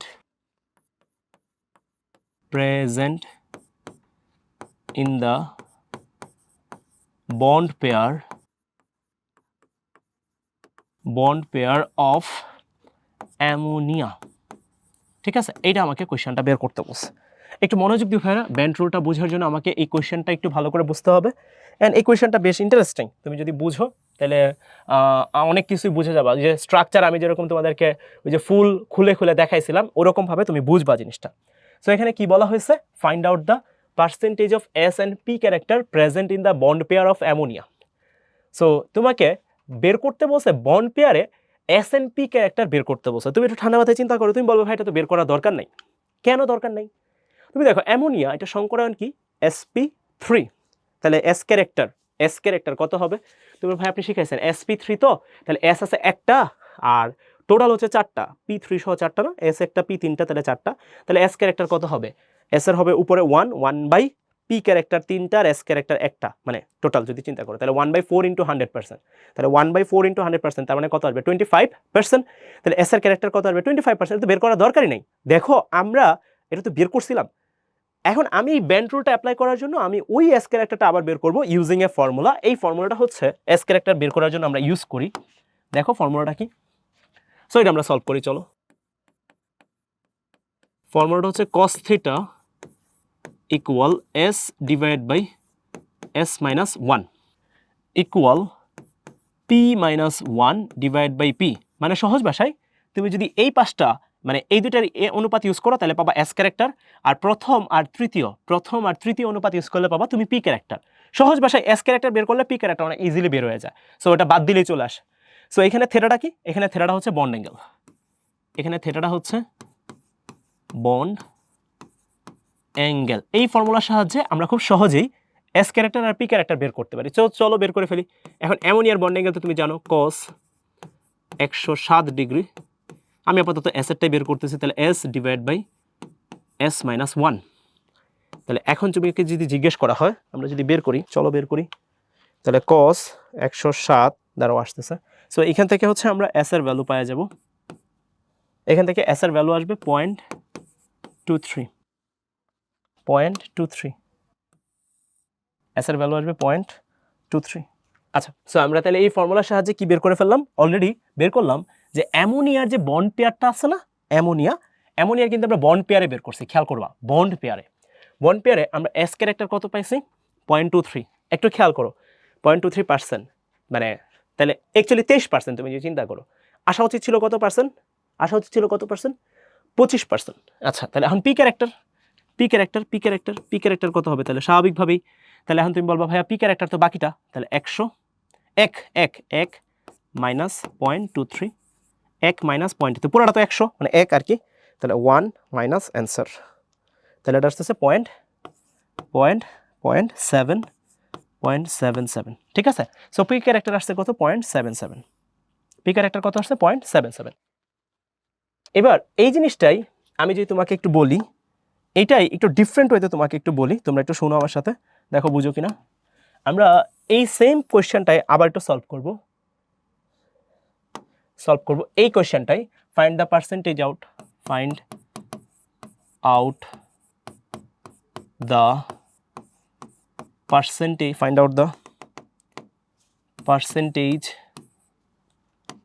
of S and P character present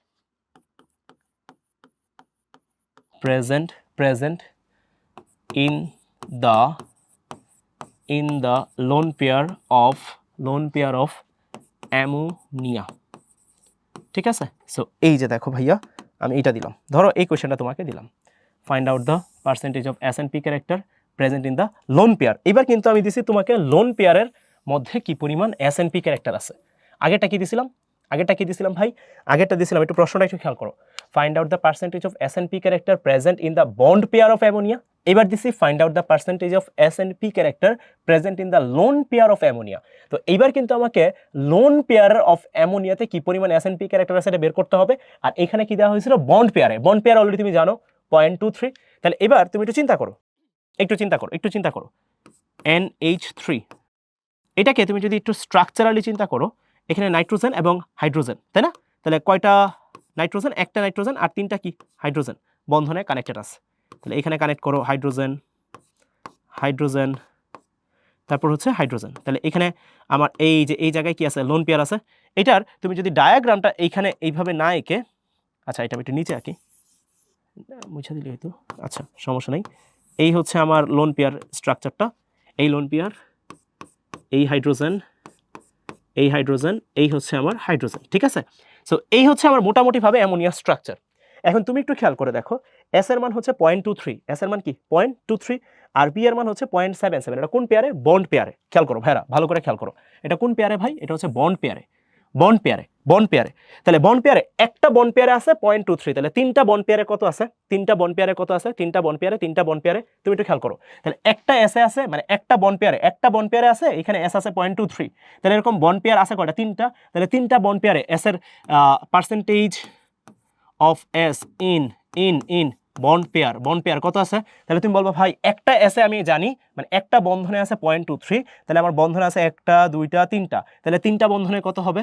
0.23 into 3, তাহলে কত আসবে? 0.69 হয়েছে? হ্যাঁ ভাইয়া হয়ে গেছে। এবার তুমি একটু খেয়াল করো ভাইয়ারা, একটু ভালো করে খেয়াল করো, বন্ড পেয়ারে কিন্তু এস এর মান আছে 0.69, মানে 0.69। এরা আছে কোথায়? বন্ড পেয়ারে। তুমি কিন্তু তিন দিয়ে কেন গুণ করছো ভাই? এই যে এখানে 3 দিয়ে কেন গুণ করছো? কারণ তিনটা বন্ড পেয়ার ছিল এখানে। এই যে তুমি 0.23 বের করছো, এটা কয়টা বন্ডের জন্য ছিল? ফর পার বন্ড পেয়ার, তাহলে পার লিখে রাখি, পার বিপি, মানে পার বন্ড পেয়ারের জন্য তুমি বের করছিলে এটা। তাহলে এখন তিনটা বন্ড পেয়ারের জন্য এটা কত হবে? তিনটা বন্ড পেয়ারের জন্য স্বাভাবিকভাবে এখানে 3 দিয়ে গুণ করলে 0.69 পেয়ে গেছো। এখন দেখো percentage of S in bond pair তুমি পেয়ে গেছো 0.69। এখন তুমি দেখো বন্ড পেয়ারের মানটা, তুমি দেখো বন্ড পেয়ারে চলে গেছে 0.69, তাহলে বাকিটুকু কই যাবে? তুমি বলবো ভাই তিনটা বন্ধনে এস ক্যারেক্টার চলে গেছে 0.69, তিনটা বন্ধনে এস ক্যারেক্টার চলে গেছে 0.69, তাহলে কিছু পরিমাণ কি হয়ে গেছে? কমে গেছে। আরেকটু যদি বুঝো, এখানে কিন্তু আসার কথা ছিল কত বলো তো? এখানে আসার কথা ছিল 0.25, 25% আসার কথা ছিল, বাট এখানে কিন্তু 25% আসে নাই, 0.25 আসে নাই। কারণ sp3 এর ক্ষেত্রে তোমরা পড়ছিলা অ্যামোনিয়া, এটা সংকরায়ন ছিল হচ্ছে sp3, মনে থাকার কথা sp3, পার্সেন্টেজ অফ s এটা ছিল হচ্ছে 25%, মনে করে দেখো, আর পার্সেন্টেজ অফ p এটা ছিল হচ্ছে 75%, মনে থাকার কথা, এটা মনে থাকার কথা আমাদের, এটা আমাদের মনে থাকার কথা, সহজ আমরা পড়ছিলাম এটা। হ্যাঁ, এখন আমরা কি দেখতেছি, এখানে তো 25% মানে 0.25 আসে নাই, 0.23 মানে কিছু পরিমাণ কম আসছে, তাহলে বন্ড পেয়ারে কিছু পরিমাণ কম আসছে, তাহলে বাকিটুকু কোথায় চলে গেছে এভাবে চিন্তা করো। এস ক্যারেক্টার বন্ড পেয়ারে কিছু পরিমাণ কম আসছে, আসার কথা ছিল 0.25, আসছে 0.23, কিছু পরিমাণ কম আসছে, তাহলে বাকিটুকু কোথায় চলে গেছে? তো তুমি বলবা ভাইয়া এখানে আছে বন্ড পেয়ার 3টা, লোন পেয়ার 1টা, তাহলে আপনি বন্ড পেয়ার 3টার মধ্যে দেখতেছেন কম আসছে, তাহলে বাকিটুকু কোথায় চলে গেছে? এস ক্যারেক্টারটা কোথায় চলে গেছে? তুমি বলবা লোন পেয়ারের মধ্যে চলে গেছে। তাহলে এখন এই যে বের করে ফেলি, percentage of S in loan pair, তাহলে কত হবে? 1 মাইনাস 0.69, তাহলে 1 মাইনাস 0.69, এটা আসবে কত? 1 মাইনাস 0.69, তাহলে এটা কত আসবে? 0.31%, বা তুমি 0.31%। তাহলে তুমি দেখো এবার তুমি পি ক্যারেক্টার বের করা তোমার জন্য কোনো ব্যাপারই না, তাহলে percentage of P in lone pair, এটা তোমার এস ক্যারেক্টার, তাহলে 1 মাইনাস 0.31, তাহলে কত হবে? 0.69।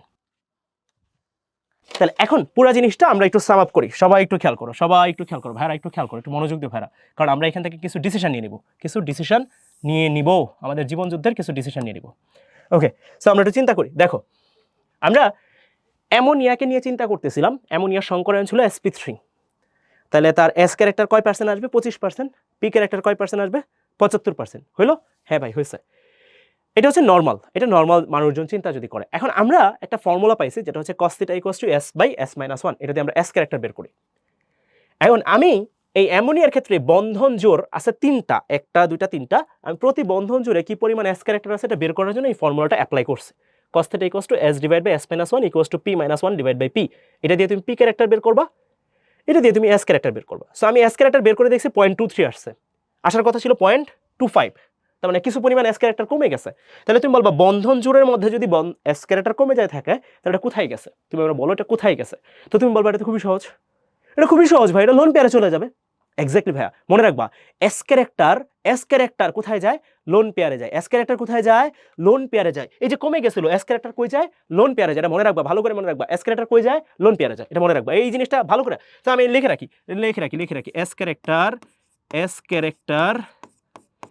এস ক্যারেক্টার কাকে বেশি প্রায়োরিটি দেয়? লোন পেয়ারকে বেশি প্রায়োরিটি দেয়, এটা মনে রাখলাম। এস ক্যারেক্টার লোন পেয়ারকে বেশি প্রায়োরিটি দেয়, এটা মনে রাখলাম। আচ্ছা, তারপর আমরা দুটো ছোট্ট প্রশ্ন সলভ করলাম, যে find out the percentage of s and p character present in the lone pair of ammonia. তাহলে তুমি বলবা বন্ড পেয়ারে আছে, একটা বন্ড পেয়ারে আছে 0.23, তাহলে 3টা বন্ড পেয়ার হবে 0.23 × 3, তাহলে 0.69, তাহলে এস ক্যারেক্টার, তাহলে পি ক্যারেক্টার আগের মতো বাদ দিয়ে বের করে ফেলবাম। ওকে, এইবার আমরা একটা জিনিস বুঝলাম, যে যদি কোথাও এস ক্যারেক্টার কমে যায়, তার মানে সেটা অ্যাকচুয়ালি লোন পেয়ারে চলে যায়। যদি কোথাও এস ক্যারেক্টার কমে যায়, সেটা কোথায় চলে যায়? লোন পেয়ারে চলে যায়। এইবার আমি একটু ঠান্ডা মাথায় কিছু জিনিসপত্র তোমাদের দেখাবো। সো ধরো আমরা তোমাকে একটু দেখাই জিনিসটা, আমরা কিন্তু এখনো ব্যান্ড রুলই পড়তেছি। আমাদের যে স্ট্রাকচারটা ছিল তোমাদেরকে মনে করে দেখাই, মনে করো ভাইরা, আমাদের ব্যান্ড রুল বেসিক্যালি হচ্ছে sp3d এর জন্য অ্যাপ্লাই করে, তোমাদেরকে শিখাইছে এগুলা। sp3d বেসিক্যালি হচ্ছে sp2 প্লাস pd। এগুলা বলবো ভাই এগুলো কি লিখতেছেন? এগুলো আমি লিখছিলাম, তোমাদেরকে শিখাইছিল, সবগুলো ধরে ধরে শিখাইছি। এটার মানে হচ্ছে s plus px plus py plus pz plus dz square, এগুলো সব পড়াইছি। এই যে এই তিনটাকে আমরা বলি হচ্ছে ইকুইটোরিয়াল, আর এইখানে যে দুইটা আছে এই দুইটাকে আমরা বলি এক্সিয়াল, মনে থাকার কথা। এটারে আমরা বলি এক্সিয়াল, আর এটাকে আমরা বলি ইকুইটোরিয়াল। হ্যাঁ, সো এবার যদি স্ট্রাকচারটা আঁকি, দেখো আমি যদি স্ট্রাকচারটা আঁকি, তোমাদের মনে থাকার কথা স্ট্রাকচারটা কীরকম ছিল? তুমি বলবো ভাই এটা তো খুবই সহজ একটা স্ট্রাকচার ছিল, ওই যে ত্রিকোণাকার দ্বিপিরামিড, মনে করে দেখো, ট্রাইগোনাল জিওমেট্রি, এটার জিওমেট্রি আর শেপ কিন্তু এক জিনিস না, এটাও আমরা পড়ছি। কেউ যদি আগের লেকচারগুলো না দেখে আসো, ভাবো আমি এটা বুঝে ফেলবো, এটা কিন্তু কিচ্ছু বুঝবা না, এগুলো আমি আগেই সব পড়াইছি। আচ্ছা, এটা হচ্ছে ট্রাইগোনাল, আগের পার্ট না দেখলে এগুলো কিচ্ছু বুঝবা না। ট্রাইগোনাল বাই পিরামিডাল, সবগুলা কিন্তু লিঙ্কড ভাইয়া, তুমি আগেরটা অবশ্যই পড়তে হবে, হ্যাঁ। এটা শেপ জিওমেট্রি ছিল, trigonal bipyramidal. Geometry and shape are not same, here I deal with geometry. তাহলে ট্রাইগোনাল বাইপিরামিডাল, ট্রাইগোনাল বাইপিরামিডাল। তাহলে এটা ট্রাইগোনাল বাইপিরামিডালটা কীরকম ছিল? ফার্স্ট একটা ত্রিভুজ আঁকতে হতো, মনে করে দেখো। এই যে একটা ত্রিভুজ আঁকলাম, এই একটা ত্রিভুজ আঁকলাম, এইখানে আবার কেউ থাকবে সেন্ট্রাল, ঠিক আছে? হ্যাঁ ভাই মনে পড়ে, এগুলো আমার মনে পড়ে। এইখানে একটা বন্ড, তারপর এইখানে একটা বন্ড, তারপর এইখানে একটা বন্ড, তারপর উপরে একটা বন্ড, এইখানে একটা বন্ড, আর এটা হচ্ছে এই যে এইখানে একটা বন্ড। আর যদি চাও এখানে একটা কাজ করা যায়, মাঝে মাঝে অনেকে করে এটা, এইখানে এরকম ডট ডট দিয়ে এটা কানেক্ট করে দেয়, ঠিক আছে? আচ্ছা ওকে, মোটামুটি একটা আইডিয়া এলো। ওকে, এই হচ্ছে তোমার ত্রিকোণাকার দ্বিপিরামিডীয় স্ট্রাকচার। সো এখানে যখন আমরা অরবিটালগুলো বসাইছিলাম, তোমাদের মনে আছে কোনটা কি বসাইছিলাম? তুমি বলো ভাই এটা বসাইছিলেন আপনি পিজেড, কারণ এক্সিয়ার এটা, আর এটা বসাইছিলেন আপনি ডিজেড স্কোয়ার। আর এটা কি বসাইছিলেন ভাইয়া? এটা বসাইছিলেন আপনি পিএক্স, এটা বসাইছিলেন আপনি পিওয়াই, আর এটা বসাইছিলেন এস। এইবার এইবার এইবার এখান থেকে একটু ঠান্ডা মাথায় তোমাকে একটা জিনিস চিন্তা করতে হবে। তুমি দেখো তো, তুমি দেখো ভাইয়া, তোমাদের একটা কথা বলছিলাম, এস এর মান এখানে আসা উচিত ছিল কত? 0.25, 0.25 আসে নাই, কিন্তু কত আসছে? 0.23। তার মানে তোমার 0.23 মানে কি কিছু পরিমাণ কম আসছে। এই যে কম আসছে এটা কোথায় চলে গেছে? কোথায় চলে গেছে বলছিলাম?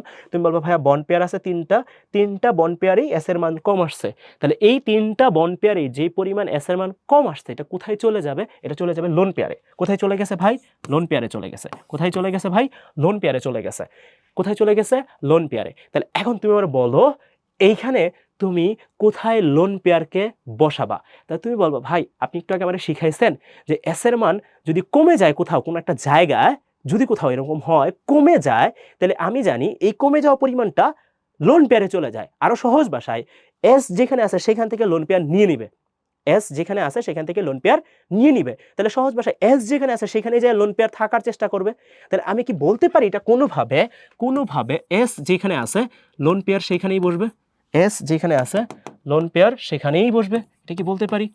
এস যেখানে আছে লোন পেয়ার সেখানেই বসবে, এটা কি বলতে পারি ভাই?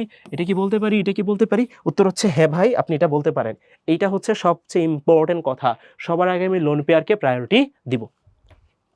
তা এখন আমরা কি বলতে পারি? এখান থেকে আমরা কিছু সামারি দাঁড় করাবো। এস যেখানে এস ক্যারেক্টার বেশি সেখানে লোন পেয়ার বসবে। এলপি বলতে এখানে ভাইয়া কাকে বোঝাচ্ছেন? এলপি বলতে আমি বুঝাচ্ছি lone pair, lone pair, lone pair. তাহলে এখন আমরা পুরো জিনিসটা একটু সামারি করে ফেলি, কোথায় কি বসাবো, কোথায় কি বসাবো। তার আগে কিন্তু এই অবস্থানগুলো একটু মেনশন করে নিই, তোমরা এগুলো জানো যদিও, তাও একটু মেনশন করি। এটাকে আমরা বলি ইকুইটোরিয়াল, এটাকে আমরা বলি ইকুইটোরিয়াল, এটাকেও বলি ইকুইটোরিয়াল, এটাকে বলি এক্সিয়াল, আর এটাকে বলি এক্সিয়াল, ঠিক আছে? ওকে, সো আমরা এবার কিছু রুলস একটু শিখে ফেলি। চলো চলো চলো চলো কিছু রুলস দেখে ফেলি, ছোট্ট কয়েকটা রুলস আমরা কিন্তু অলরেডি বলে ফেলছি। সো এখন মনে রাখবা কি বলবো, আমরা বলবো লোন পেয়ার সেখানেই বসবে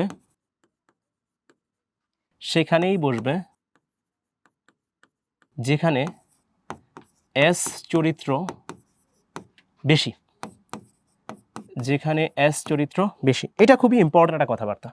এখন তোমরা আমারে নিজেরা বলো, এই যে এই কথাটা একটু মনে রাখো, লোন পেয়ার সেখানেই বসবে যেখানে এস চরিত্র বেশি। এখন তুমি বলো তো এখানে এস এর চরিত্র কোন পজিশনে আছে?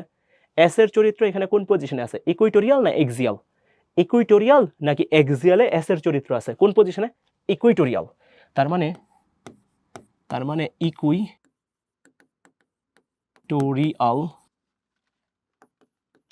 পজিশনে লোন পেয়ার বসবে। এটা খুবই ইম্পর্টেন্ট একটা কথাবার্তা, একটা কথা গেল। তারপরের কথা হচ্ছে অধিক তড়িৎ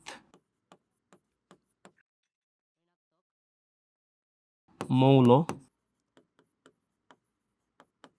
যেখানে পি ক্যারেক্টার বেশি, পি চরিত্র বেশি, পি চরিত্র বেশি সেখানে বসবে। অর্থাৎ এটার মানে আমরা কি বলতে পারি, পি ক্যারেক্টার কোথায় বেশি, পি ক্যারেক্টার কোথায় বেশি, যেহেতু ইকুয়েটোরিয়াল পজিশনে এস এর ক্যারেক্টার বেশি, তাহলে এক্সিয়াল পজিশনে, অর্থাৎ এখানে কি বসবে, এক্সিয়াল পজিশনে অধিক তড়িৎ ঋণাত্মক মৌল বসবে, অধিক তড়িৎ ঋণাত্মক মৌল বসবে। সো আমরা এই দুইটা জিনিসের উপর বেশ ফোকাস করব। এই দুইটা জিনিস আমাদের জন্য খুবই খুবই খুবই ইম্পর্টেন্ট। আমি তোমাদের একটু পরে এগুলা ড্রয়িং শিখাই দিব, কিভাবে কি হয় এগুলো সব বুঝাই দিব, টেনশন নেই, কোনো টেনশন নেই, কোনো টেনশন নেই, টেনশন নেহি লেনে কা। আচ্ছা ওকে, সো মোটামুটি বুঝে গেলাম লোন পেয়ার সেখানেই বসবে যেখানে এস এর চরিত্র বেশি, অর্থাৎ ইকুয়েটোরিয়াল পজিশনে। অধিক তড়িৎ ঋণাত্মক মৌল যেখানে পি চরিত্র বেশি সেখানে বসবে, অর্থাৎ এক্সিয়াল পজিশনে অধিক তড়িৎ ঋণাত্মক মৌল বসবে। ধরো এবার আমি তোমাদেরকে কয়েকটা উদাহরণ দিই। ধরো আমি তোমাকে বললাম যে ভাই তুমি না PCl5 এর স্ট্রাকচার আঁকবা, PCl5 এটা আঁকবা, তুমি না PCl3F2 এটা স্ট্রাকচার আঁকবা, তুমি না এটা আঁকবা, PCl2F3 এটা আঁকবা। সো তুমি কি করবা, তুমি খেয়াল করো, তুমি কি করবা, তোমার তো একটা কিছু করতে হবে। তুমি আগে যেটা করবা, আগে ট্রাইগোনাল বাইপিরামিডাল এঁকে ফেলবা, তাহলে একটা সবসময় এভাবে দিয়ে দিবা, তারপর হচ্ছে দুইটা ট্রাইগোনাল বাইপিরামিডাল আগে এঁকে ফেলবা, এই যে একটা আর এই হচ্ছে আরেকটা, ঠিক আছে দিলা। এবার এখানে আরেকটা আঁকি ট্রাইগোনাল বাইপিরামিডাল, একটা, এই যে দুইটা, তিনটা, চারটা, পাঁচটা।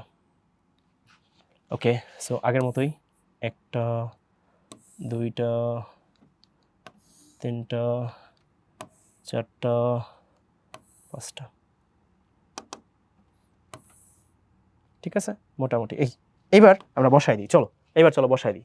সো এইখানে PCl5 এটার সংকরায়ন তো হচ্ছে sp3d, এটার সংকরায়ন কি sp3d, PCl5 এটা সংকরণ হচ্ছে sp3d। এবার আমরা একটু মান বসাই, দেখো এখানে হচ্ছে ফসফরাস, এই যে এইখানে হচ্ছে ক্লোরিন, এইখানে ক্লোরিন, এই যে বন্ডটা অ্যাড করি না, এটা আমি এটা দিয়ে করি, আবার বসাই দিচ্ছি। আমরা এই বন্ধনটা দিয়ে দিই, বন্ধনটা দিতে মনে নাই, এই বন্ধনটা অ্যাড করতে মনে নাই, অ্যাড করে দিচ্ছি। সেন্টারে তো ফসফরাস থাকবে আনডাউটেডলি, এখানেও থাকবে, এখানে ফসফরাস এরকম, এখানে একটা বন্ড এরকম, মানে আমি স্ট্রাকচারটা আগে বানায় ফেললাম, হ্যাঁ এরকম, তারপর হচ্ছে এই, তারপর হচ্ছে এই, তারপর হচ্ছে এই। এবার আমরা হচ্ছে বন্ধনটা বসাই, চলো। সো ক্লোরিন 5টা আছে, এটার ক্ষেত্রে ক্লোরিন 5টা আছে, তাহলে স্বাভাবিক ক্লোরিন এইখানে একটা, এইখানে একটা, এইখানে একটা, এইখানে একটা, এইখানে একটা, শেষ। এটাতে কোনো ঝামেলা নাই, এটাতে আসলেই কোনো ঝামেলা নেই। এইবার এই জায়গায় একটা ঝামেলা আছে, খেয়াল করো, তোমাদেরকে শিখাইছিলাম কোনটা এক্সিয়াল কোনটা ইকুয়েটোরিয়াল, কিন্তু শিখাইছি। এই যে ত্রিভুজের ভিতরে যারা আছে ইকুয়েটোরিয়াল, উপরে নিচে যারা তারা হচ্ছে এক্সিয়াল। এবার চিন্তা করো ভাইরা, ফ্লোরিন আর ক্লোরিনের মধ্যে কার তড়িৎ ঋণাত্মকতা বেশি, ফ্লোরিন আর ক্লোরিনের মধ্যে কার তড়িৎ ঋণাত্মকতা বেশি, কার তড়িৎ ঋণাত্মকতা বেশি, কার তড়িৎ ঋণাত্মকতা বেশি, তুমি বলবো ভাই ফ্লোরিনের তড়িৎ ঋণাত্মকতা অনেক বেশি, এটা আমি জানি, ফ্লোরিনের তড়িৎ ঋণাত্মকতা অনেক বেশি, এটা আমি জানি, হ্যাঁ ওকে শিখলাম, হ্যাঁ ভাই ফ্লোরিনের তড়িৎ ঋণাত্মকতা বেশি। এখন কি বলা হচ্ছে, অধিক তড়িৎ মৌল সেখানে বসবে যেখানে পি চরিত্র বেশি, অর্থাৎ এক্সিয়াল পজিশনে কোথায় বসবে, অধিক তড়িৎ ঋণাত্মক মৌল বসবে। তাহলে আগে এক্সিয়াল পজিশন ফিল আপ করবো, এক্সিয়াল পজিশন আগে ফিল আপ করবো, তাহলে এখানে একটা ফ্লোরিন বসবে, এখানে একটা ফ্লোরিন বসবে। মোটেও মোটেও মোটেও মানে এটা কেউ ভুল করো না ভাইয়ারা, কেউ যদি ভাবো আমি এইখানে একটা ফ্লোরিন বসালাম এইখানে একটা ফ্লোরিন বসালাম জিনিসটা তো একই, উত্তর হচ্ছে না। তোমাদেরকে এটা আমি প্রুফ করে ম্যাথমেটিক্যালি কিন্তু বলছিলাম যে লোন পেয়ার সেখানেই বসবে যেখানে অ্যাসের চরিত্র বেশি, আর অধিক তড়িৎ মূল্য সেখানেই বসবে যেখানে পি চরিত্র বেশি, পি চরিত্র সাধারণত এক্সিয়ালে বসে। তো স্বাভাবিকভাবেই এক্সিয়াল বরাবর আগেটা ফিল আপ করবো। তাহলে এখন বাকি তিনটা হাতে তিনটা ক্লোরিন দিয়ে দিব, এখানে ফসফরাস, এই হচ্ছে স্ট্রাকচার হয়ে গেছে, এই হচ্ছে স্ট্রাকচার হয়ে গেছে। হয়েছে ভাইরা, হয়েছে? হ্যাঁ হয়েছে। এবার এইখানে আসো, এইখানে এখানে এটা হচ্ছে PCl2F3 হবে ভাইয়া, এটা PCl2F3 হবে। আচ্ছা একটু উপরে লিখে দিই, PCl2F3 লিখে দিই, PCl2F3, আবার 2 লিখছি, F3, ঠিক আছে। এবার দেখো এক্সিয়াল পজিশন কয়টা? দুইটা, তাহলে এখানে ফসফরাস, আগে দুইটা ফ্লোরিন দিয়ে দিলাম। এখন তুমি বলবা ভাই এখন আমার ফ্লোরিন তো আছে তিনটা, এমন কিছু করার নাই, এক্সিয়াল পজিশনের ফাঁকা জায়গা নাই, তাই তুমি বসাইতে পারতেছো না। বাট যদি ফাঁকা জায়গা থাকতো অবশ্যই অবশ্যই অবশ্যই তোমাকে আগে এক্সিয়াল পজিশনে অধিক তীব্রতাত্মক মৌলটাকেই বসাইতে হইতো। তাহলে এখন তো জায়গা নাই, তাহলে এখন একটা ফ্লোরিন, এখানে একটা ক্লোরিন, এখানে একটা ফ্লোরিন, এই যে ভাই হয়ে গেছে। সো যখন তুমি স্ট্রাকচার আঁকবা খুব সাবধানে খেয়াল করবা, অধিক তড়িৎ-ঋণাত্মক মৌলকে সবসময় এক্সিয়াল পজিশনে দিবা, আর লোন পেয়ারকে সবসময় কোথায় দিবা ভাইয়া? লোন পেয়ারকে সবসময় দিবা হচ্ছে ইকুইটোরিয়াল পজিশনে, মানে এস ক্যারেক্টার যেখানে আছে। লোন পেয়ার নিয়ে কিভাবে কি ডিল করবো এটা পরে বলতেছি, বাট আশা করি এই তিনটা স্ট্রাকচার তোমরা অনেকটা বুঝে গেছো। এটা কিন্তু হচ্ছে আমাদের বাংলাদেশের অনেক মানুষ ভুল করে, এই ভুলটা করা যাবে না। এই ভুলটা কেন ভুল করা যাবে না? কারণ হচ্ছে এটা এক না, তুমি যে কোনো জায়গায় বসায় দিলে এটা হবে না। যার যেখানে জায়গা সেখানেই তাকে কি করতে হবে? বসাইতে হবে। যার যেখানে জায়গা সেখানেই তাকে বসাইতে হবে। সো এটা আমাকে খুব ভালো করে খেয়াল রাখতে হবে কোথায় আমি তাকে কাকে কিভাবে বসাবো।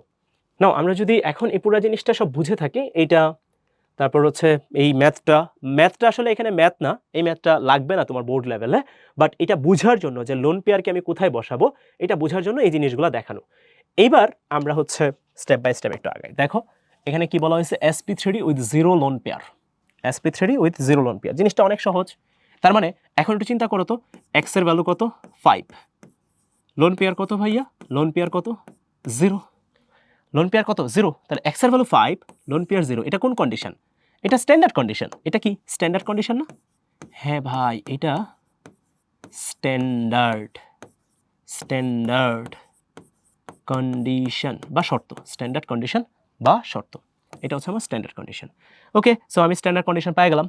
এই ক্ষেত্রে স্ট্রাকচার কীরকম হবে? স্ট্রাকচার হবে, আচ্ছা যেহেতু স্ট্যান্ডার্ড কন্ডিশন লোন পেয়ার 0, তার মানে এই ক্ষেত্রে কি শেপটা কীরকম হবে?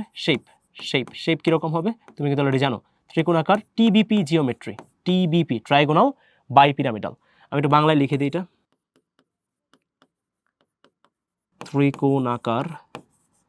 ত্রিকোণাকার দ্বি পিরামিডীয়, ত্রিকোণাকার দ্বিপিরামিডীয়, এটা হচ্ছে ট্রাইগোনাল বাইপিরামিডাল এবং এটা হচ্ছে ত্রিকোণাকার দ্বিপিরামিডীয়। এবার এটার খুব ভালো এক্সাম্পল বলেন তো একটা ভাইয়া। খুব ভালো এক্সাম্পল হচ্ছে PCl5, আরও বলতে পারবা PF5, এই তো। সো আমার মোটামুটি এই দুইটা এক্সাম্পল হয়ে গেল। এদের স্ট্রাকচারটা চলো এঁকে ফেলি। এবার তো আমাদের পারা উচিত, স্ট্রাকচারটা অনেক ইজি। আমরা ফার্স্টে কি করব? ত্রিভুজ এঁকে ফেলবো, একটা দুইটা, এখানে কোনো ঝামেলা নাই, কোনো লোন পেয়ার নাই। লোন পেয়ার থাকলে ঝামেলা শুরু হইতো। একটা বন্ড, তারপর হচ্ছে ঝামেলা বলতে কি, আমি তোমাদের নিয়ম তো শিখে ফেলছি, দেখবা ইজি মনে হবে তোমাদেরকে। দুইটা বন্ড, এখানে একটা বন্ড, আর এটা নিচ বরাবর আরেকটা বন্ড। ওকে, সো মানগুলো বসাই দিই। আমি আপাতত PCl5 ধরতেছি, ধরো PCl5 ধরতেছি। তাহলে এইখানে একটা ক্লোরিন, এইখানে একটা ক্লোরিন, এই যে হচ্ছে আমার PCl5 এর জিওমেট্রি, ত্রিকোণাকার দ্বিপিরামিডীয়। চলে আসছে, আশা করি বুঝছি। সেমভাবে PF5ও তুমি আঁকতে পারবা। সো এই ক্ষেত্রে একটু মনে রাখবা, যেহেতু লোন পেয়ার 0 তোমাদেরকে শিখাইছিলাম, এই ক্ষেত্রে কিন্তু জিওমেট্রি লোন পেয়ার 0 হলে স্ট্যান্ডার্ড কন্ডিশন, এবং জিওমেট্রি আর শেপ এটা কি হয়? সেম হয়। এগুলো আমি তোমাদের সব পড়াইছি, জিওমেট্রি কি, শেপ কি, কিভাবে কি হয়, এগুলো সব পড়াইছি। এই স্ট্রাকচারটাকে আমরা বলি হচ্ছে AB5 ক্যাটাগরি। AB5 বলতে ভাই আপনি কি বুঝাচ্ছেন? তুমি একটু মিলাও। এই যে দেখো, এ হচ্ছে সেন্ট্রাল অ্যাটম, বি হচ্ছে সারাউন্ডিং অ্যাটম। দেখো AB5 কোনো লোন পেয়ার নাই, AB5 PCl5 PF5 এরকম। সো এই হচ্ছে তোমার কথা, ক্লিয়ার এটা? এবার পরেরটাতে আসো, মনোযোগ দিবা। এইবার দেখো কি বলা হয়েছে, sp3d উইথ কি? 1 লোন পেয়ার। এবার বলো তো ভাইরা, লোন পেয়ারটা কই বসবে? লোন পেয়ারটা আমার কই বসবে? তোমরা একটা ঠান্ডা মাথায় ভিডিওটা পজ করে তোমরা মানে বলো লোন পেয়ারটা কই বসবে। আগে আমরা শেপটা দাঁড় করাই, তারপর তোমাদের সাথে পরের কথাবার্তা। আগে শেপ দাঁড় করাবো। লোন পেয়ার কই বসবে তোমরা আমাকে জানাও কমেন্টে নিজের একটু ঠান্ডা মাথায় চিন্তা করে জাস্ট বলে ফেলো যে লোন পেয়ারটা কই বসবে। তুমি বলবো ভাই এটা তো ইজি মনে হচ্ছে, লোন পেয়ার আপনি বসাবেন হচ্ছে ইকুইটোরিয়াল না এক্সিয়াল, ইকুইটোরিয়াল পজিশনে, ইকুইটোরিয়াল পজিশনে, ইকুইটোরিয়াল পজিশনে, ইকুইটোরিয়াল পজিশনে। তাহলে এই স্ট্রাকচারটাকে আমরা কি বলবো, যেহেতু একটা লোন পেয়ার আছে তাহলে এখন আমরা বলবো AB4, আগেরটা দেখো কোনো লোন পেয়ার ছিল না, AB5, তাহলে এবার কি বলবো AB4L, এল মানে কি লোন পেয়ার। এগুলো দেখছিলাম যখন আমরা ওই যে SP3 পড়ছিলাম তখন এগুলো দেখছিলাম, এটা ছিল AB4, এটা ছিল AB3L, AB2, L2, মনে করে দেখো এগুলো পড়ছি। সো AB4L এটার মানে কি ভাইয়া, এটা সংকরায়ন x = 5e, এটার মানে বুঝাইতেছে x = 5, এখানে আমার লোন পেয়ার কয়টা, লোন পেয়ার কয়টা, একটা, সংকরায়ন কি, সংকরায়ন sp3d। এবার এটার জিওমেট্রি কি, জিওমেট্রি, যেহেতু লোন পেয়ার আছে জিওমেট্রি আর শেপ কি হবে না, সেম হবে না, জিওমেট্রি ট্রাইগোনাল বাইপিরামিডাল, বাট এটা শেপ কীরকম হবে, জিওমেট্রি আর shape will not be same, এক্ষেত্রে এটার শেপ কি হবে, শেপটা আমাদের বের করতে হবে, বাট এটার জিওমেট্রি আর শেপ কি হবে না, সেম হবে না, এটা খেয়াল রাখতে হবে। জিওমেট্রি এটুকু বুঝলাম। এবার আমরা দেখো একটু মানগুলো বসাই দিই। ধরো এখানে হচ্ছে এ, এইখানে বি, আগে কি বি বসাবো না আগে লোন পেয়ার বসাবো বলো তো, তোমরা আমারে বলো আগে কি বসাবো। ভাই আগে লোন পেয়ার বসান, লোন পেয়ার একটা আছে, আগে লোন পেয়ারটা আপনি বসান। তাহলে আমি একটু অরবিটাল ডায়াগ্রাম আঁকি, চলো এই একটা দিলাম, এইদিকে একটা, এইদিকে একটা, ভালো হয় নাই, এইদিকে না এটাও ভালো হয় নাই, এইদিকে একটা, হ্যাঁ মোটামুটি চলে, এইদিকে একটা, এইদিকে একটা, মোটামুটি এই হচ্ছে চিত্র, ঠিক আছে। সো এটা হচ্ছে তোমার ফুলের চিত্রটা। এখন আমি কিন্তু এই ফুলটা এমনি দেখাইছি জাস্ট, এখন আমি এখানে কি বসাবো, বন্ধনগুলো বসাই দিব, ঠিক আছে, বন্ধনগুলো জাস্ট বসাবো। তাহলে আগে কাকে বসাবো, লোন পেয়ার। তাহলে এই যে ভাই দেখো ইকুইটোরিয়াল পজিশনে লোন পেয়ারটা আমি দিয়ে দিলাম, এই যে ফুলের চিত্রটা এখানে দিয়ে দিলাম, জাস্ট খালি ফুলটা এখানে দিলাম, ঠিক আছে। আর বাকি জায়গায় কে বসবে, এখন লোন পেয়ার তো একটাই আছে, বাকি জায়গায় কে বসবে, তাহলে বি বসবে, বাকি জায়গায় কে বসবে, বি বসবে, বাকি জায়গায় কে বসবে, বি বসবে। এই যে হইলো, বুঝছি ভাইয়া। এখন এটা না আসলে আমার কি দেয়া ভুল হয়েছে না, কোনো ভুল হয় না, কিন্তু আমরা না এইভাবে দিব না, আমি তোমাকে তার এটা বুঝাইতে পারবো না যে এইটা দিলে শেপটা কিভাবে আসে, এনে দেওয়া ভুল হয় নাই, কিন্তু আমরা এটা দিলে তোমার বুঝাইতে পারবো না। সো আমি কি করবো জানো, লোন পেয়ারটা দিব এইখানে, যাতে তুমি বুঝো। কেন ভাইয়া আমি একটু পরে বলতেছি কেন লোন পেয়ারটা এইখানেই দিছি। এটাও কিন্তু ইকুইটোরিয়াল পজিশন, এটাও কি ইকুইটোরিয়াল পজিশন, এটাও কি ইকুইটোরিয়াল পজিশন, আর দুইটা কিন্তু এক্সিয়াল, উপরে দুইটা এক্সিয়াল, এই তিনটা হচ্ছে ইকুইটোরিয়াল। এবার দেখো আমি লোন পেয়ারটা কই দিছি, ইকুইটোরিয়াল পজিশনে দিছি, এগুলো কিন্তু শিখাইছি, কোনটা ইকুইটোরিয়াল শিখাইছি, কোথায় শিখাইছি, এই যে দেখো যেটা প্লেনে আছে মানে ত্রিভুজের ভিতরে আছে এরা ইকুইটোরিয়াল, উপরে নিচে এক্সিয়াল, তাহলে ইকুইটোরিয়াল পজিশনে আমি এখানে লোন পেয়ারটা বসায় দিছি। হয়েছে ভাড়া, হয়েছে। এইবার তোমরা একটা ঠান্ডা মাথায় চিন্তা করো, ঠান্ডা মাথায় একটু চিন্তা করো, এই স্ট্রাকচারটাকে তুমি যেই দিক থেকে দেখতেছো স্ক্রিনে ওইভাবে, এই যে এইভাবে আসে তো এটাকে তুমি জাস্ট এইভাবে একটু ঘোরাও, মানে 90 ডিগ্রি অ্যান্টি ক্লকওয়াইজ একটু ঘোরাও, তাহলে স্ট্রাকচারটাকে তুমি কিরকম দেখতে পারবা। তুমি বলো ভাই স্ট্রাকচারটা অলরেডি আসে এরকম ভাবে, লোন পেয়ার এইখানে আছে, তুমি একটু দেখো এইখানে এরকম আছে, এরকম আছে, এরকম আছে, হ্যাঁ এরকম আছে না, হ্যাঁ ভাই তুমি বলবো ভাই এটা এরকম আছে অলরেডি, এটা এরকম আছে। এখন ভাই আপনি যদি এটা এরকম আছে, আপনি যদি এখন এটাকে আবার আপনি 90 ডিগ্রি অ্যান্টি ক্লকওয়াইজ ঘোরান, তাহলে স্ট্রাকচারটা জানেন কীরকম হয়ে যাবে, আমি বুঝতে পারতেছি, আমি কল্পনা করতে পারতেছি। এটা যদি ঘোরান আপনি পাওয়া যাবেন এরকম, এটা এরকম হবে, এই দুটো নিচে চলে আসবে, এই দুটো নিচে চলে আসবে, এটা এখানে চলে যাবে, এখানে চলে যাবে, লোন পেয়ার এখানে চলে আসবে। হ্যাঁ ছোটো হয়ে গেছে, বেশি ছোটো হয়ে গেছে, এত ছোটো আঁকা যাবে না। হ্যাঁ আমি একটু নিচে আঁকি, এটা একটু নিচে আঁকি, এইখানে আঁকি, এইখানে আঁকি, এইটা এটা ঘুরবে, তাহলে বি চলে আসবে এইখানে, এই বি চলে আসবে এইখানে, এই বি চলে আসবে এইখানে,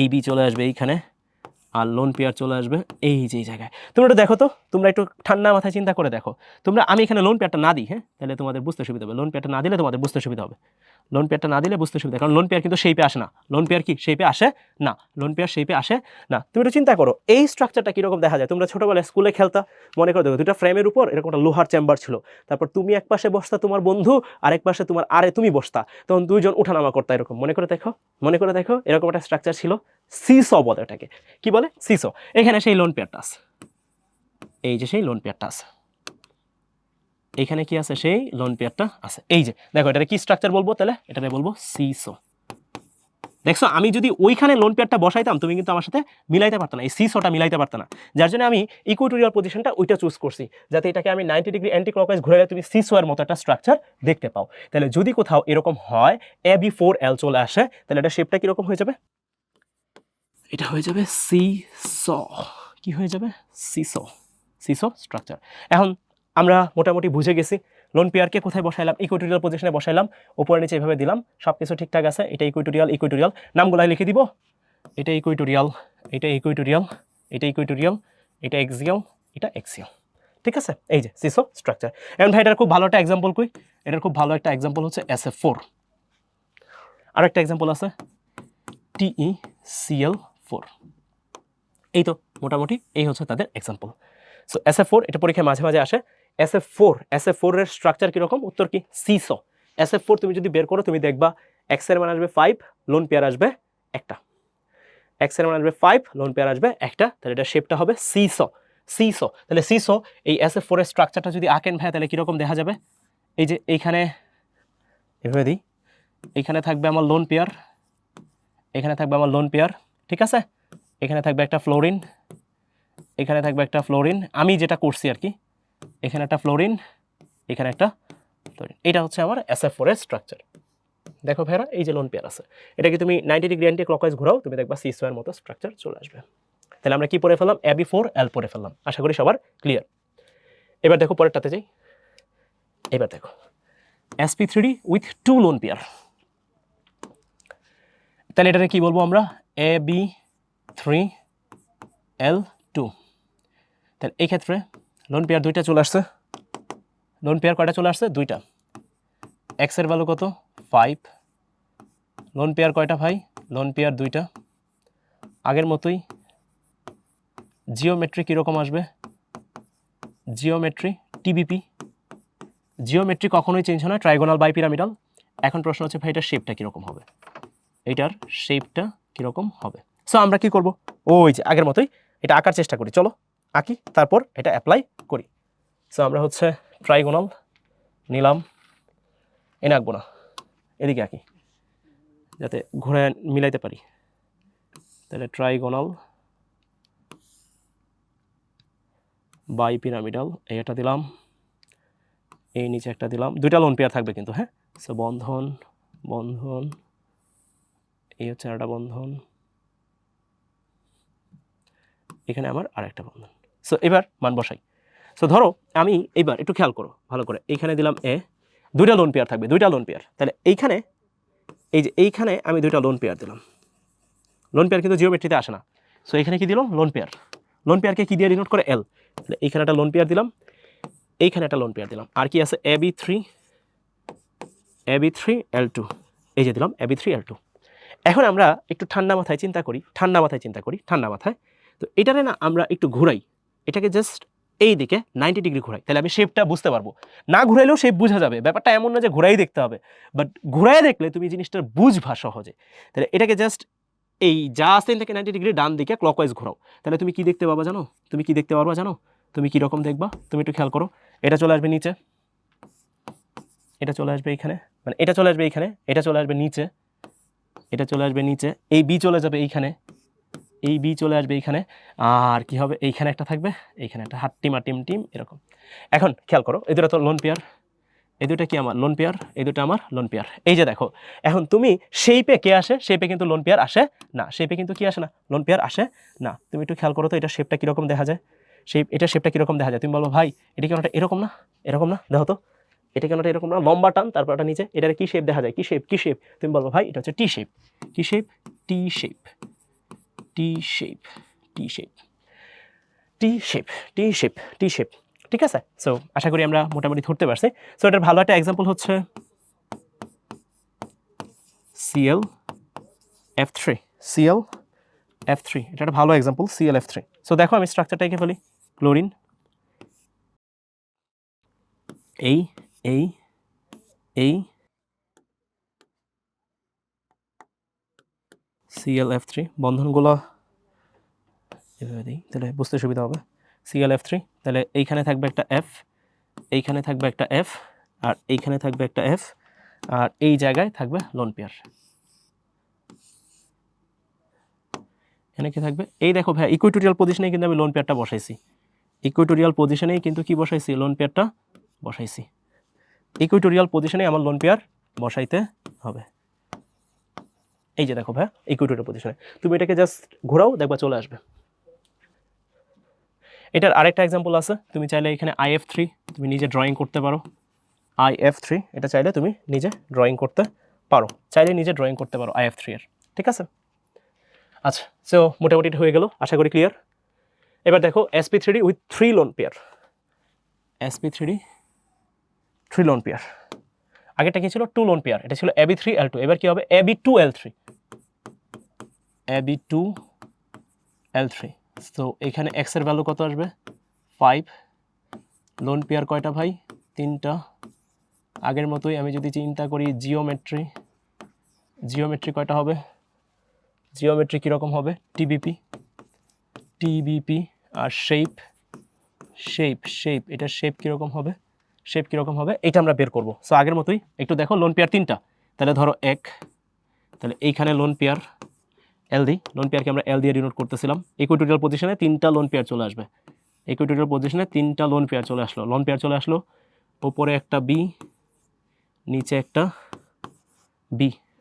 লোন পেয়ার শেপে থাকে না, শেপ যখন চিন্তা করবা তখন কিন্তু লোন পেয়ার থাকে না। তাহলে এখন এটা শেপটা কীরকম হবে তুমি দেখো, নিজেই চিন্তা করো কীরকম লাগতেছে, লোন পেয়ার শেপে থাকে না, শেপটা কীরকম লাগতেছে, তুমি বলবো ভাই এটা লিনিয়ার শেপে লাগতেছে, তাহলে শেপটা কি লিনিয়ার, বাংলায় রৈখিক, সরল রৈখিক, বাংলায় হচ্ছে সরল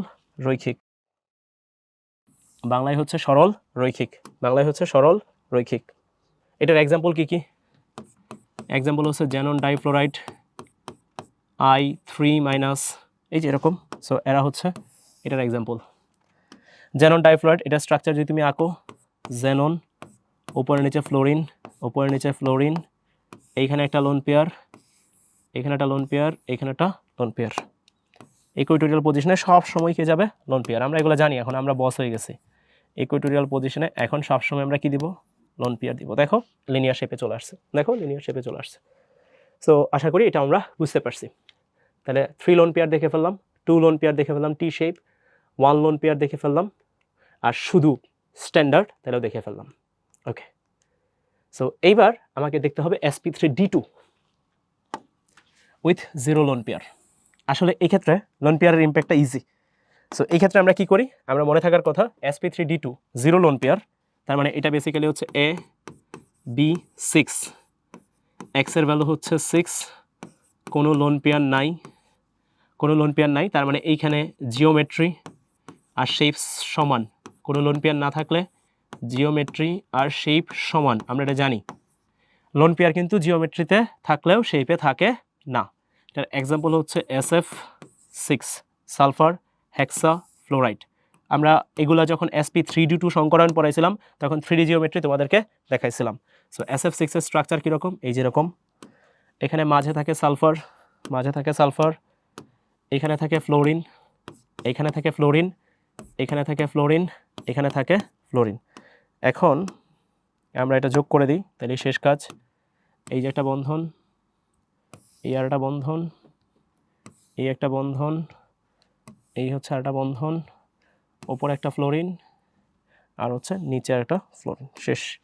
এখানে একটা ফ্লোরিন, এখানে আরেকটা ফ্লোরিন। এটার জিওমেট্রি আর শেপ সেম। কীরকম এটা হচ্ছে অক্টাহেড্রাল। আবার কি বলা যায়, বলা যায় চতুর্ভুজাকার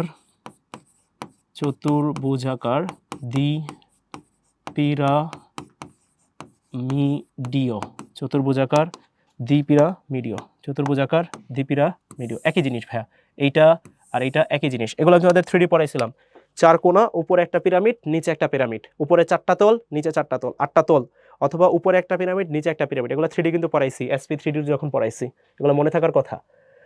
ওকে, সো এটার খুব ভালো এক্সাম্পল হচ্ছে সালফার হেক্সা ফ্লোরাইড। আরও নিতে পারবা, সেলিয়াম হেক্সা ফ্লোরাইড নিতে পারবা, চাইলে এটাও আঁকতে পারো। সো একই জিনিস, সালফার হেক্সা ফ্লোরাইড বা সেলিয়াম হেক্সা ফ্লোরাইড। এবার এখানে একটা জিনিস খেয়াল করো, এখানে বন্ড অ্যাঙ্গেলগুলো কত ছিল মনে পড়ে? এখানে বন্ড অ্যাঙ্গেল ছিল হচ্ছে 90 ডিগ্রি, সবাই কিন্তু সেম। তুমি এটাকে ঘোরাইলেও তোমাদেরকে শিখাইছিলাম, ওই যে ডিগবাজি দিয়ে দেখাইছিলাম যে sp3d2 ডিগবাজি যদি খায় তার স্ট্রাকচার সবই কি থাকে, সেম থাকে, মানে এই সবগুলা পজিশনে সবই সেম, এই পজিশন আর এই পজিশন একচুয়ালি সেম পজিশন, এই পজিশন আর এই পজিশন সেম পজিশন, এগুলো সবই সেম পজিশন। তোমাদের দেখাইছিলাম ডিগবাজি খাওয়া জায়েদ খানের কথা বলছিলাম যে ডিগবাজি খাইলেও আলটিমেটলি জিনিসটা কি থাকে, সেমই থাকে।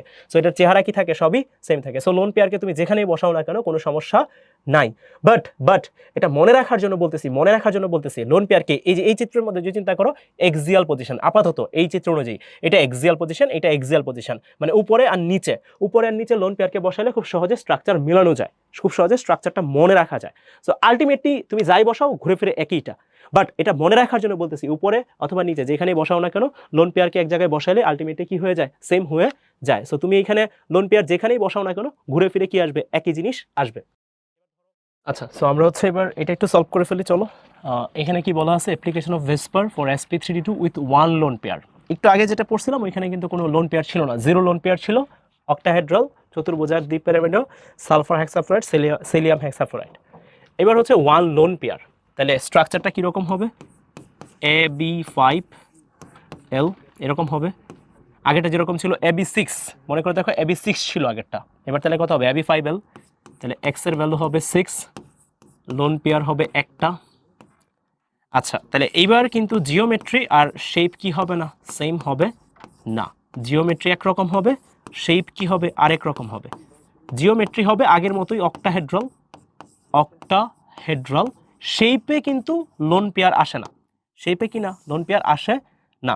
এখন তোমাকে চিন্তা করতে হবে ভাই শেপে যদি লোন পেয়ার নাই আসে তাহলে এটা শেপটা কিরকম হবে। তো তুমি যখন দেখবা, এখন এখানে আমরা যখন শেপটা দেখব তার আগে এটা স্ট্রাকচারটা একটু খেয়াল করো, এটা স্ট্রাকচারটা কিরকম ছিল, চতুর্ভুজাকার, তারপর কি ছিল দ্বিপিরামিডীয়, তাই না, চতুর্ভুজাকার দ্বিপিরামিডীয়। আমরা বন্ধনগুলা দিই, ধরো এটা একটা বন্ধন দিলাম, এই সবগুলা বন্ধনই কি বলছিলাম মোটামুটি ভাবে সেম বন্ধন। সেম বন্ধন বলতে ভাই এখানে যেহেতু সবগুলা 90 ডিগ্রি কোণ করে থাকে, সো এটার অবস্থান চেঞ্জ করলেও খুব বেশি সমস্যা হয় না। সো ধরো এটা একটা বন্ধন দিলাম, আর এইখানে এটার প্যারালাল এটার আর একটা বন্ধন দিলাম, মোটামুটি এই হচ্ছে বন্ধনটা, ঠিক আছে। এবার একটু খেয়াল করো, একটা লোন পেয়ার আসবে, তাহলে এইখানে আমার কে বসবে, এই যে এইখানে আমার বসবে এ, এইখানে আমার বসবে এ, সেন্ট্রাল অ্যাটম এ, তারপর এইখানে বি, এইখানে বি, এইখানে আমার বি, এইখানে আমার আরেকটা বি, তারপর AB5, তাহলে বি আরেকটা বসবে, এই যে B5 দিয়ে দিলাম। তাহলে এটা কি হইলো, তুমি এটা চিন্তা করো, ফার্স্ট আছে চতুর্ভুজ, নিচে একটা দিলা, তাহলে নিচে একটা পিরামিড তৈরি হয়েছে, চতুর্ভুজের নিচে একটা পিরামিড তৈরি হয়েছে, এগুলো দেখাইছিলাম কিন্তু, চতুর্ভুজ নিচে একটা পিরামিড, তাহলে চতুর্ভুজাকার পিরামিডীয়। আর উপরে কি আসবে, উপরে তো আমি এখানে লোন পেয়ার বসাবো, এখানে কি বসাবো, লোন পেয়ার বসাবো, তাহলে এটা শেপটা কিরকম আসবে, এটা শেপটা আসবে চতুর্ভুজাকার। বলছিলাম ভাইয়া লোন পেয়ারকে এখানে যে কোনো জায়গায় দেওয়া যায়, খুব বেশি সমস্যা এখানে হচ্ছে না, কারণ সবই কি 90 ডিগ্রি কোণ করে আছে। সো তুমি এখানে যে কোনো জায়গায় দিতে পারবা, বাট স্ট্যান্ডার্ডটা হচ্ছে আমরা যদি আমাদের বইকে ফলো করতে চাই তাহলে সেক্ষেত্রে আমরা ওই এক্সিয়াল, আমাদের ড্রয়িং অনুযায়ী যে এক্সিয়াল আছে ওই এক্সিয়াল পজিশনটাকে এখানে সিলেক্ট করতেছি। সো এটা হচ্ছে চতুর্ভুজাকার পিরামিডীয়, খেয়াল করবা চতুর্ভুজাকার পিরামিডীয়। তাহলে আগেরটাতে এক্সাম্পল ছিল হচ্ছে SF6, SEF6, তাহলে এখানে আমার x=6 হবে এবং একটা লোন পেয়ার থাকবে এবং এটা শেপটা হবে চতুর্ভুজাকার দ্বিপিরামিড। এখন ভাই এটার এক্সাম্পলটা একটু বলেন। এটার খুব ভালো এক্সাম্পল হচ্ছে IF7 না, IF5। এটার খুব ভালো এক্সাম্পল হচ্ছে IF5। এই হচ্ছে আমার মোটামুটি ভাবে এটার একটা এক্সাম্পল। তুমি একটু চিন্তা করো IF5-এ কিভাবে আসবে। দেখো আয়োডিন, এখানে একটা ফ্লোরিন, এইখানে একটা ফ্লোরিন, এইখানে একটা ফ্লোরিন, এইখানে একটা ফ্লোরিন, এইখানে এখানে একটা ফ্লোরিন, আর উপরে কি থাকবে একটা লোন পেয়ার। এই যে চতুর্ভুজাকার দ্বিপিরামিডীয়, চতুর্ভুজাকার পিরামিডীয় স্ট্রাকচার, চতুর্ভুজাকার পিরামিডীয় স্ট্রাকচার। এখানে এক্স এর ভ্যালু আসবে 5, 7 5 12, আয়োডিনের বাইরে সরি এক্স এর ভ্যালু আসবে 6, এক্স এর ভ্যালু আসবে 6, আর লোন পেয়ার আসবে হচ্ছে x - m, তাহলে লোন পেয়ার আসবে একটা। এই যে দেখো আমার এই শর্তটা কিন্তু এটার সাথে মিলে গেছে, তাহলে এটা জিওমেট্রি হবে অক্টাহেড্রাল, শেপ হবে চতুর্ভুজাকার পিরামিডীয়। এই লোন পেয়ার কিন্তু হচ্ছে আমার এই শেপের মধ্যে আসবে না। আচ্ছা, সো এই হচ্ছে আমার sp3d2 with one lone pair. এখন যদি এইখানে হয় sp3d2 with two loan pair, তাহলে এই স্ট্রাকচারটা কিরকম হয়ে যাবে, এটা হয়ে যাবে AB4 L2, এখানে আগের মতোই x = 6, লোন পেয়ার দুইটা, যেহেতু লোন পেয়ার আছে তাহলে জিওমেট্রি আর শেপ কি হবে না, সেম হবে না, জিওমেট্রি আর শেপ কি হবে না, সেম হবে না। এক্ষেত্রে জিওমেট্রি কি হবে, জিওমেট্রি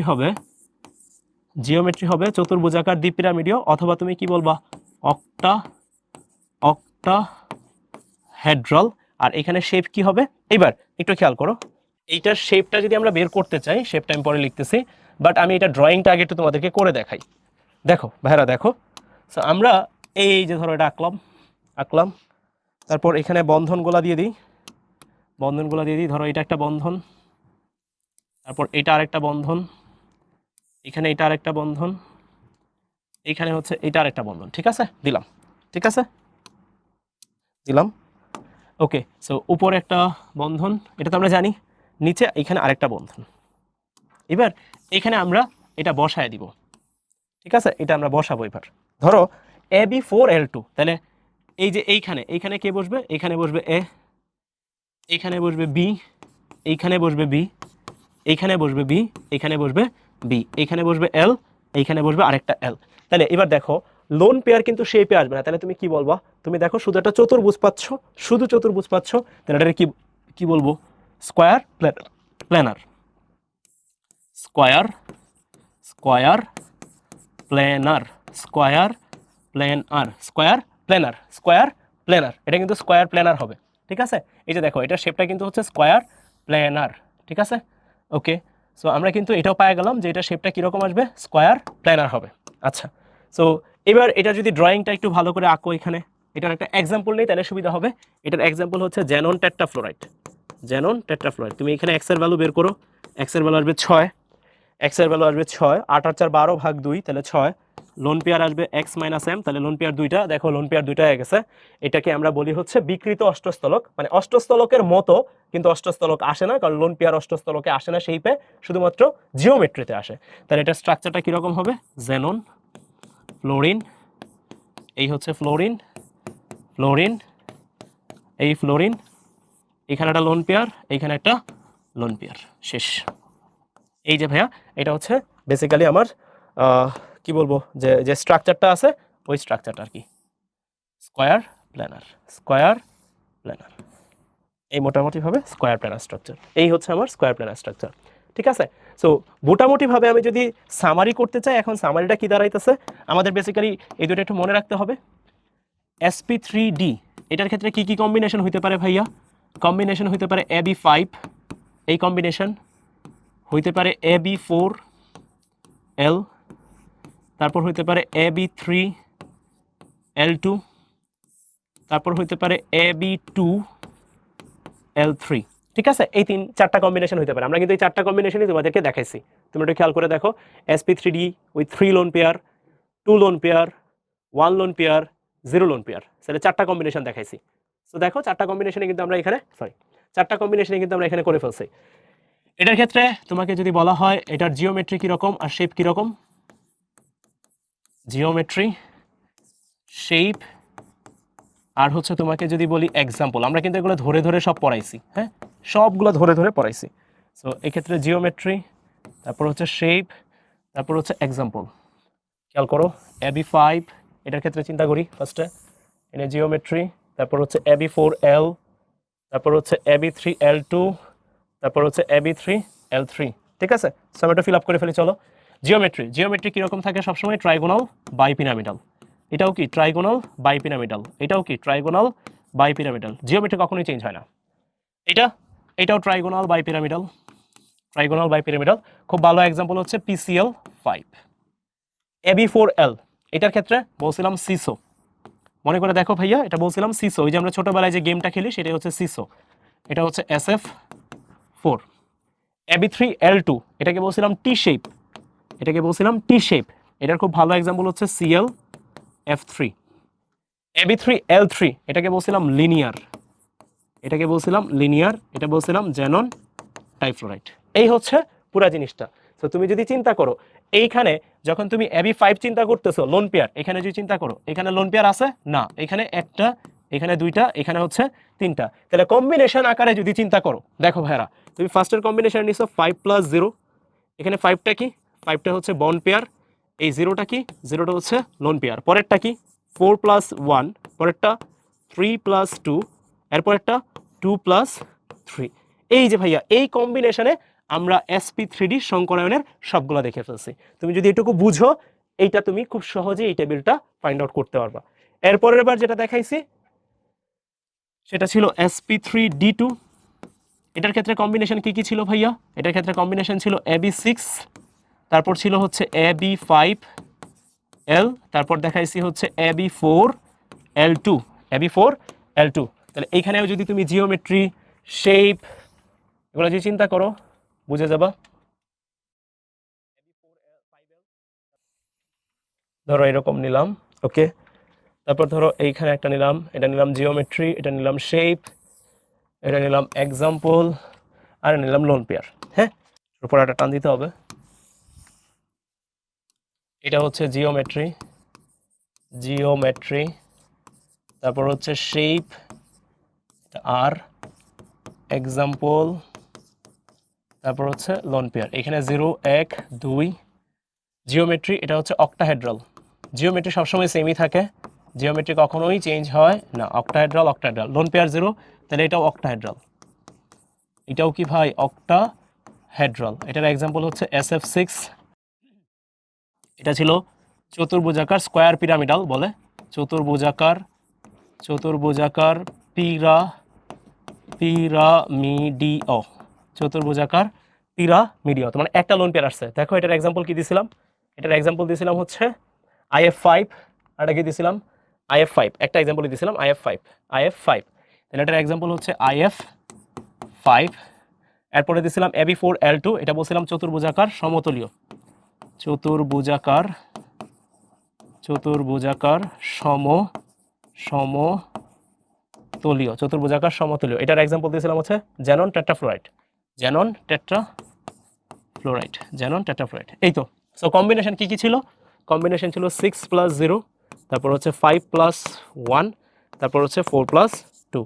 এই প্রথমটা হচ্ছে বন্ড পেয়ার, পরেরটা হচ্ছে লোন পেয়ার। সো এই যে এইভাবে আমি যদি কম্বিনেশন করে করে পড়তে পারি, তাহলে খুব সহজেই আমরা এরকম জিওমেট্রি, শেপ এগুলো ধরে ধরে আগাইতে পারবো। আশা করি সবাই সবকিছু বুঝতে পারছো। তো এই হচ্ছে আমাদের আজকে ক্লাস। তো সবাই সুস্থ থাকো, সুন্দর থাকো, ভালো থাকো। আল্লাহ হাফেজ, দেখা হবে ইনশাল্লাহ পরের পার্টে। আসসালামু আলাইকুম।